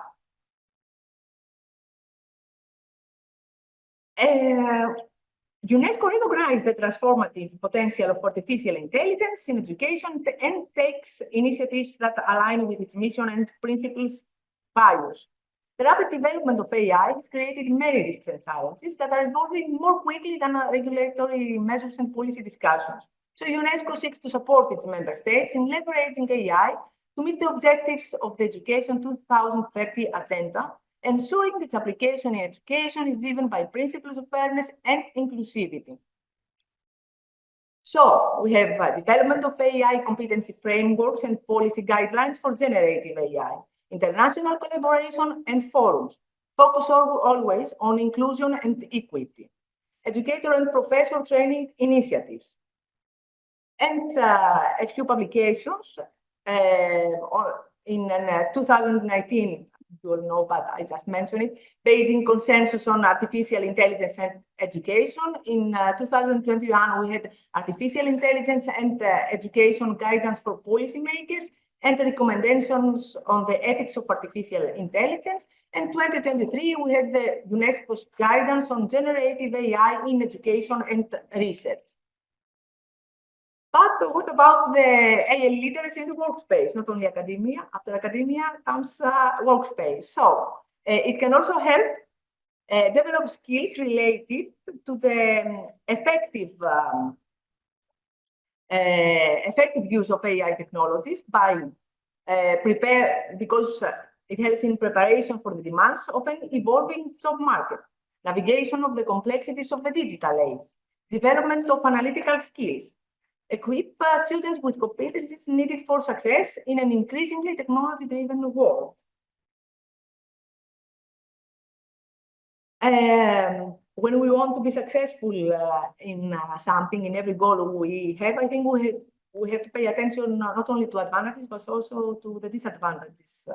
So last but not least, I will mention epigrammatically a few potential risks when we have AI use. Over-reliance on AI, it's not something that will help us. Bias in AI outputs, ethical issues, misuse of AI, and unequal access. I just wanted to mention them epigrammatically. So I will just, as a closer, I will summarize how AI literacy can empower academic students, facilitate the idea of generation and research design. It can improve the content and structure. It can support literature review and synthesis. It can enhance the data management and analysis. It can support editing, review, and publishing. It can assist in communication and ethical compliance. So that's it. And thank you.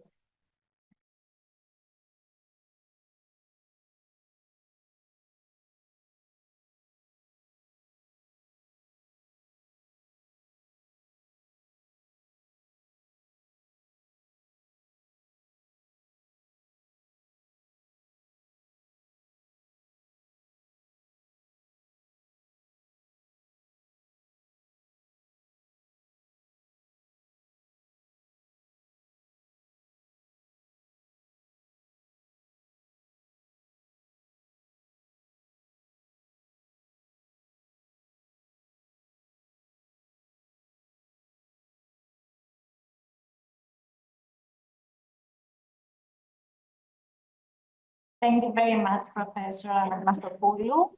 Hello, it is a great pleasure for me to be here with you today to discuss about a very interesting and thorny issue, tackling disinformation in the digital age. In the modern digital environment, spatio-temporal restrictions are removed, and the mass production and dissemination of news, ideas, and information to an indefinite audience is allowed. On the one hand, the most favorable conditions are created for the promotion of freedom of expression. Public access to information is increased. The dissemination of information is facilitated. A digital public sphere is formed where every individual has his or her own voice. On the other hand, However, it also creates the most fertile ground for the spread of disinformation, the opportunity for every user to disseminate information with unlimited potential to influence a wide audience, the difficulty of checking the reliability of the source of information, the privilege of anonymity of the internet, as well as the difficulty of establishing accountability are some of the factors that trigger disinformation. Nevertheless, the uncontrolled spread of the phenomenon of disinformation is causing tremors in the foundations of democracy, and it is imperative that it be addressed. In this context, a conceptual definition of the phenomenon is essential. We need to know what is the problem. In the absence of a commonly accepted legal definition, disinformation in Europe is defined as false or misleading content that is created and disseminated for financial or political gain or to deliberately deceive the public and may cause public harm. What is public harm? Public harm includes threats to democratic policies and policy-making processes, as well as to public goods, such as the protection of health of European citizens, the environment, or security. The concept of disinformation needs to be distinguished from the concept of misinformation, which is false or misleading content that is disseminated without harmful intent. It is worth noting that the use of term fake news has been abandoned because it is considered inaccurate, and it is preferable to use only the other terms for information disorders such as disinformation or misinformation. In recent years, there has been an increased effort to regulate disinformation at European level. However, this is a very difficult task because the content of disinformation is not illegal per se, as in the case of hate speech or child pornography. This is why particular care is required when taking measures to regulate disinformation, because restricting legitimate speech content jeopardizes freedom of expression and entails the risk of censorship. In light of the above, a set of tools and measures have been adopted in the EU level in order to tackle disinformation. These measures can be divided into two categories. Self-regulations. These are measures taken on a voluntary basis by the platforms themselves, and co-regulation, which is a set of measures that establish a common framework for cooperation between the European Union, member states, platforms, social media, and stakeholders in general. Taking a brief overview of these measures, the European Union launched its efforts to tackle digital disinformation in 2018, when the Commission, after wide consultations, set up the high-level expert group on fake news and online disinformation, a group with an advisory role to provide guidance on how to tackle disinformation. The group delivered its report in March 2018, and this formed the basis for the Commission communication on tackling online disinformation. And this communication was followed by a series of concrete measures that gave it substance and visibility, such as the Action Plan, the European Action Plan for Democracy. The 2018 Code of Practice on Disinformation was also drawn up in the same year. This is a self-regulatory measure established following recommendations from the Commission. Notably, it was the first time worldwide that the industry agreed on a voluntary basis to establish self-regulatory standards to combat disinformation. In 2021, however, shortcomings and inadequacies of the 2018 code were noted. And this shortcoming was based on its nature of a self-regulatory measure. Accordingly, the Commission recognized the need to strengthen this code, and the 2022 Enhanced Code of Practice on Disinformation was adopted. The Commission described this revised code as a co-regulatory instrument to address the shortcomings of the 2018 code. The 2022 code sets out more extensive commitments and applies to a wider range of signatories. However, the flagship European legislative instrument is the Digital Services Act, which we will focus on due to time constraints. This regulation replaced the outdated directive on electronic commerce and is part of a package of regulations to reform digital legislation. Its declared objective is to ensure a safe, predictable, and trustworthy online environment. In other words, this regulation aims to regulate activities conducted in a digital environment over public telecommunications networks. In so doing, it does not aim to regulate disinformation, but by regulating the illegal and harmful content on these networks and by adopting a broad concept of illegal content, which includes disinformation, it ends up regulating disinformation. The Digital Services Act imposed tiered obligations so that the more larger the platform, the greater the obligations. So, according to the Digital Services Act, I try to focus on some measures which are very important in tackling disinformation.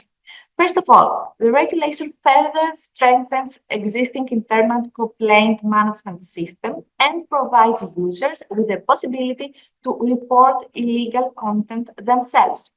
Moreover, it enhances the transparency of platforms by creating obligations to submit reports, and it provides for the creation of national and European bodies to oversee its implementation. These consist of independent administrative authorities, including digital services coordinators, which will be set up in each member state, as well as a European Digital Services Council, which will be an independent advisory group to national bodies.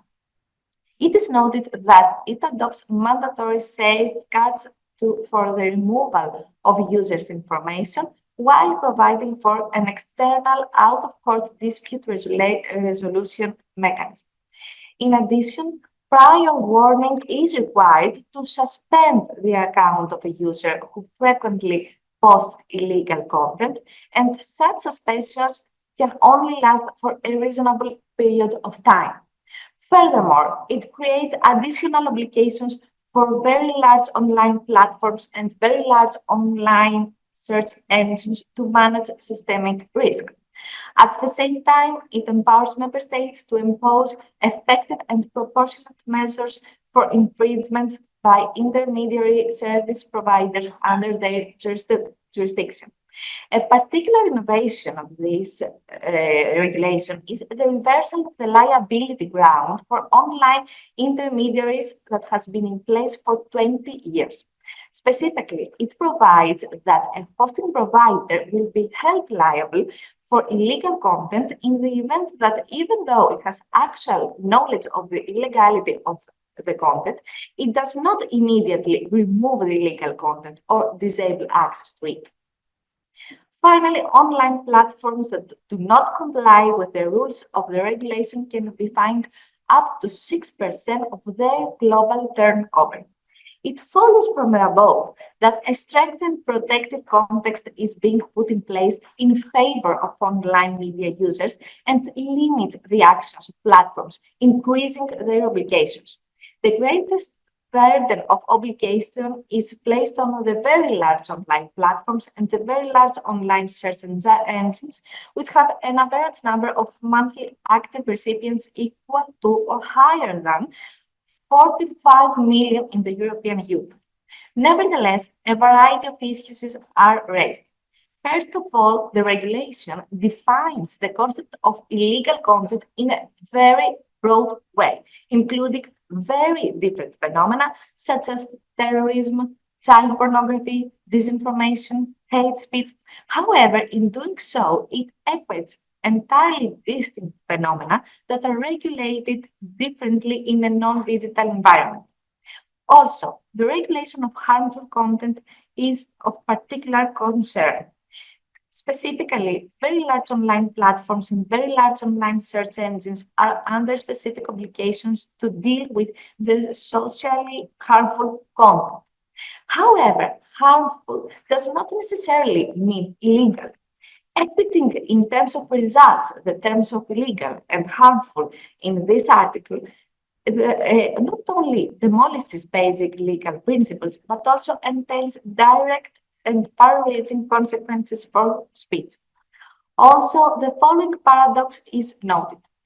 The illegality of content is defined on the basis of the European Union or member states law. However, there are member states that have regulated disinformation while others have not. As a consequence, content that is deemed illegal on a platform under the jurisdiction of one member state, the same content is not legal in another member state.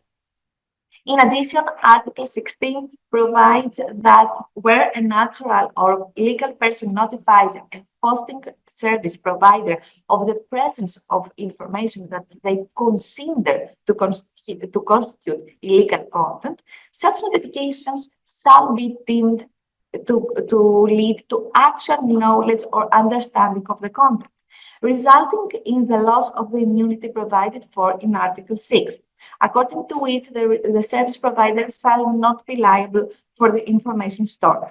However, this may promote an immediate excessive removal of information by hosting providers in order not to be held liable, undermining the right to freedom of expression and leads to arbitrary censorship. So, it is not worth noting that the tagging and filtering of content is entrusted to automated detection systems. These are computer models. Computer models which identify, filter, and tag specific content containing false information. To assess the accuracy of the information, the models use data sets as well as the main online newspaper and data flagged by journalists. The difficulties that arise in this process are related to the fact that there are many borderline cases between truth and falsehood, and truth is often not so clearly distinguished from falsehood. The example of satire is particularly interesting. Some models consider it as false information, while others do not. To conclude, in the modern digital information ecosystem, disinformation seems to be an organic part of it. In this context, it becomes imperative to take appropriate measures to ensure that freedom of expression is kept intact. Undoubtedly, various steps have been taken in this direction to date, but also undoubtedly, it is necessary to further delineate unregulated content in the digital ecosystem. Within the European Union, co-regulatory measures appear to be more effective than self-regulatory measures that depend solely on the availability of platforms. However, special care is needed when taking such measures so that they do not turn from allies into enemies of democracy that support and do not suppress censorship by private parties. Thank you very much.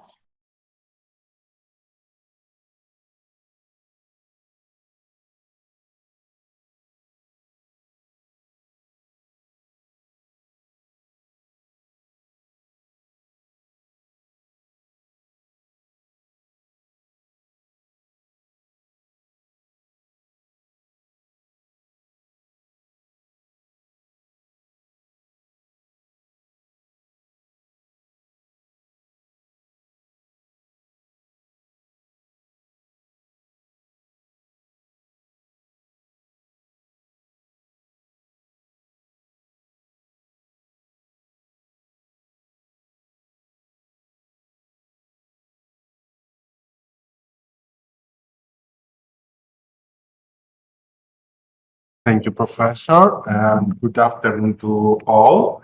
I would like to thank you for inviting me here to contribute to the works of this conference and congratulate all the students and the organizing committee for making this conference a success.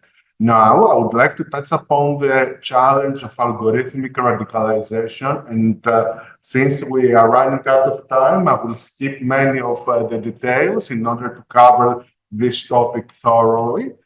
Algorithmic radicalization is a concept that the algorithms that recommend content to users may lead them towards a progressively more and more extreme content over time, leading them to develop extremist political views.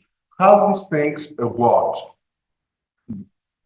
The algorithms that are designed by social media platforms such as Facebook or YouTube or TikTok collect data about a user's preference and recommend similar content in order to engage the user to watch more and more content. So the purpose of these algorithms is not to propose or recommend better content, but more engaging content. They appeal to the sentiments of the user. And we have a new process of radicalization, which starts from the user being exposed to more content and to more radical content over time.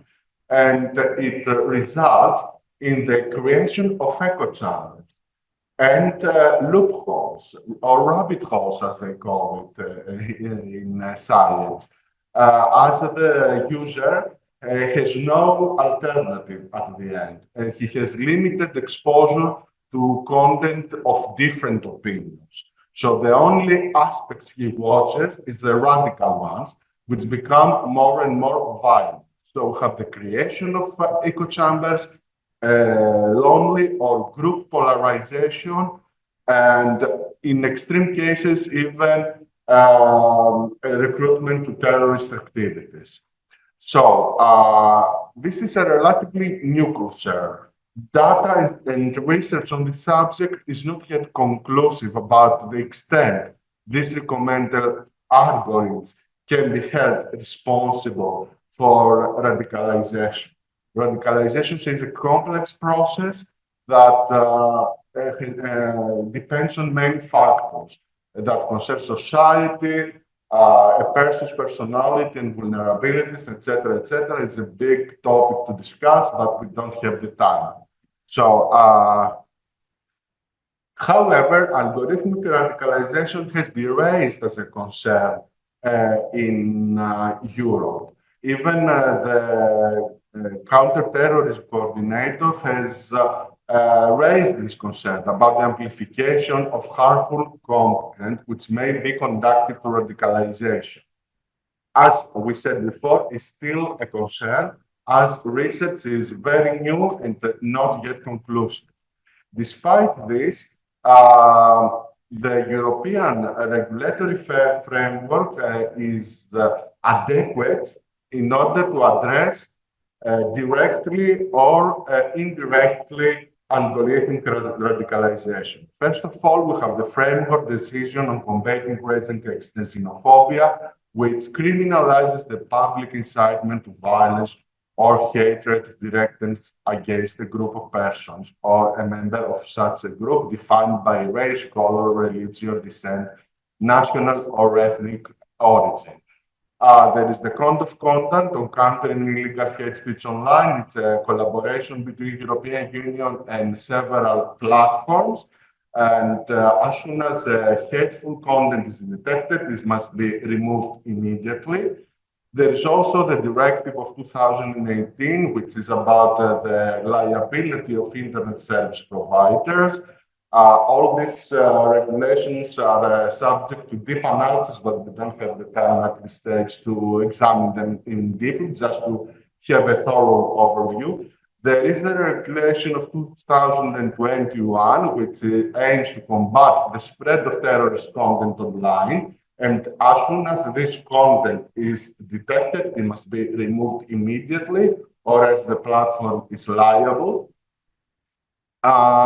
Of course, the Digital Services Act, I think you have already discussed this, or you're going to discuss this tomorrow, is also applicable as very large online platforms are required to perform risk assessments on their system, particularly regarding how their algorithms might contribute to the spread of illegal or harmful content. The European Media Audiovisual Act, which plays also a significant role. It requires to ensure that algorithms can provide a pluralistic view of information. Of course, a general data protection regulation, which primarily protects individuals' personal data and privacy, but indirectly is relevant in combating algorithmic radicalization, as it grants individuals the right not to be subject to decisions based solely on automatic processing, and many more. And finally, the most important is the Artificial Intelligence Act. It's a regulation that was adopted in 2024. This regulation obliges all platforms to ensure transparency on how their algorithms are working, and it adopts a risk-based approach that classifies AI systems into 4 categories, from unacceptable risk of harm to minimal risk. Major platforms, social media platforms and content sharing platforms, fall under the second category, the high risk. And for this reason, they conduct impact assessments on how the algorithms may impact users. Also, at the framework of the Council of Europe, apart from the human rights protection system of the European Convention, we have the Convention on Cybercrime and the additional protocol about combating racist and xenophobic acts that take place in cyberspace. And the most recent convention is a 24 convention about human rights, the rule of law, and artificial intelligence and democracy. This convention adopts a similar approach to the AI regulation, a risk-based approach. Its aim is at ensuring the ethical AI use and transparency of AI governance. In conclusion, it's my opinion that governments, international organizations, and tech companies must be in close collaboration. The legal frameworks are also important, but also citizens play a pivotal role. They are the final users of digital platforms. They must be aware about the content they consume, and this is where media literacy comes in. And if we have media literacy, we can make better decisions about the information we engage and we share. I hope I managed to conclude in a very short time. Thank you for your attention, and I hope we'll have a more thorough presentation in another time. Thank you very much.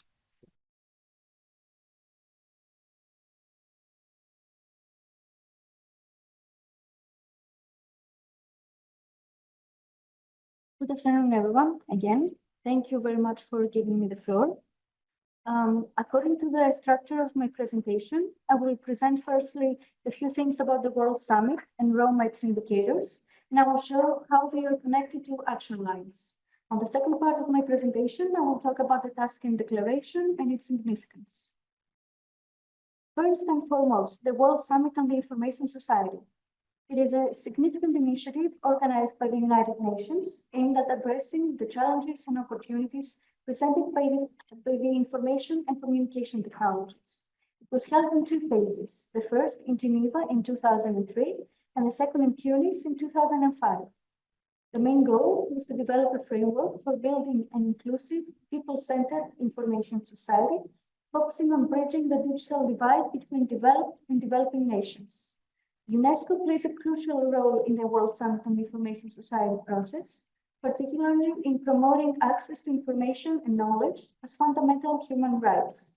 It is involved in several action lines, which I will explain shortly, particularly those focusing on cultural diversity, education, and access to information.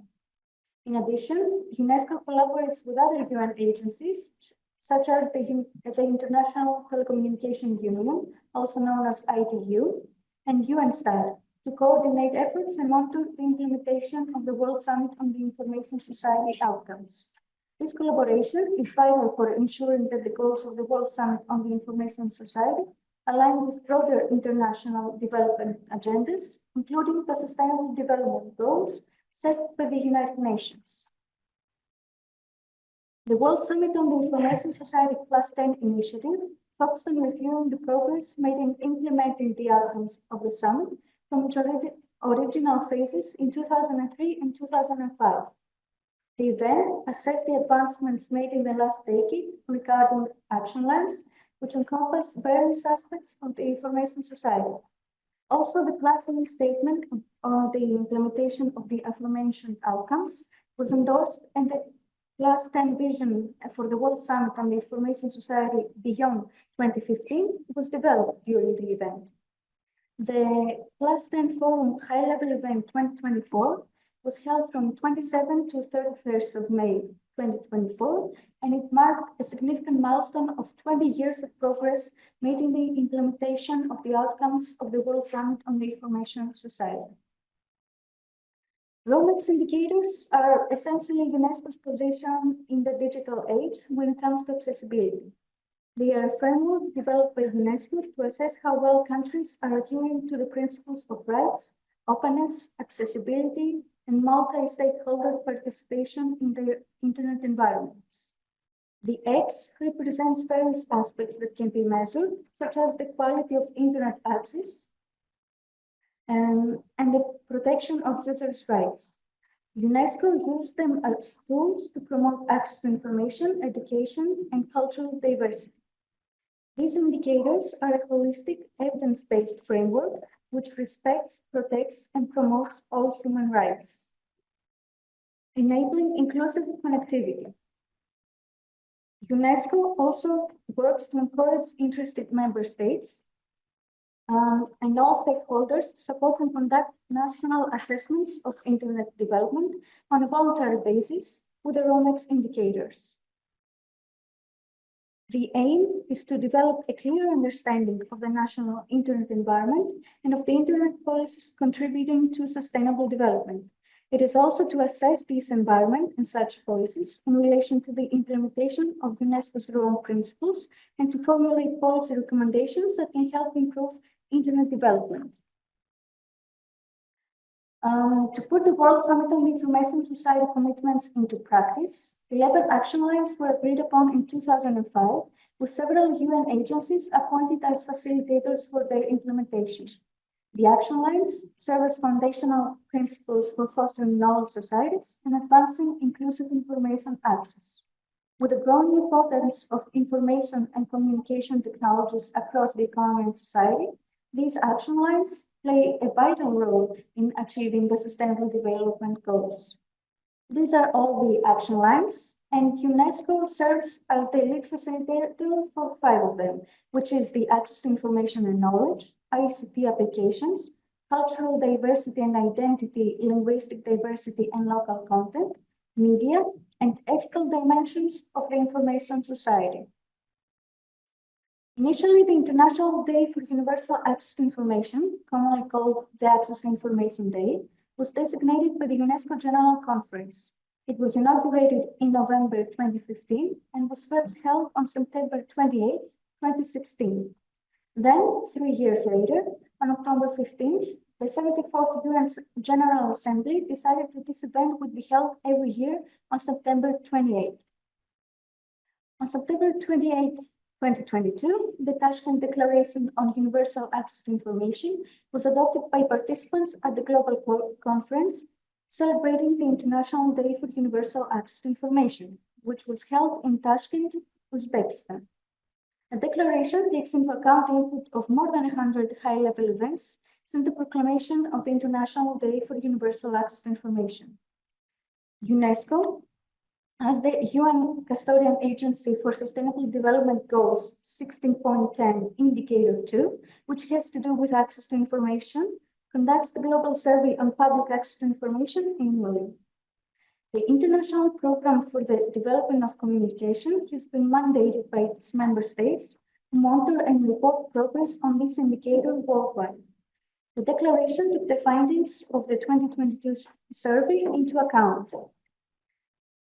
Considering the long-lasting commitment of UNESCO to promote access to information, the feedback received during the numerous International Day for Universal Access to Information events, and findings of the UNESCO SDG 16.10.2 survey, the participants of the International Day for Universal Access to Information in 2022 adopted the Task and Declaration on Universal Access to Information. The declaration serves as a basis to further advance the ongoing pursuit of strengthening access to information globally. That's why an endorsement by the UNESCO General Conference would provide greater impact, so the Executive Board recalled the Task and Declaration and recommended it for endorsement by the General Conference. So what was the goal of this declaration? The goal was basically to reaffirm the commitment of member states to recognize and respect the fundamental right of access to information and to cover the principles of good governance and related issues raised by artificial intelligence and emerging technologies with regard to access to information. The declaration aimed to make sure that everyone has the right to seek, receive, and impart information, which is crucial for the advancement of human rights and sustainable development. The declaration was addressed at UNESCO and other intergovernmental organizations, civil society, media workers, academia, and technology companies, and UNESCO member states. Firstly, when it comes to UNESCO and other intergovernmental organizations, the declaration calls on them to advance, protect, and highlight the right of access to information applied by all public authorities, to adopt and implement their own access to information policies, to advocate for human rights-based digital policies, guided by UNESCO's Internet Universal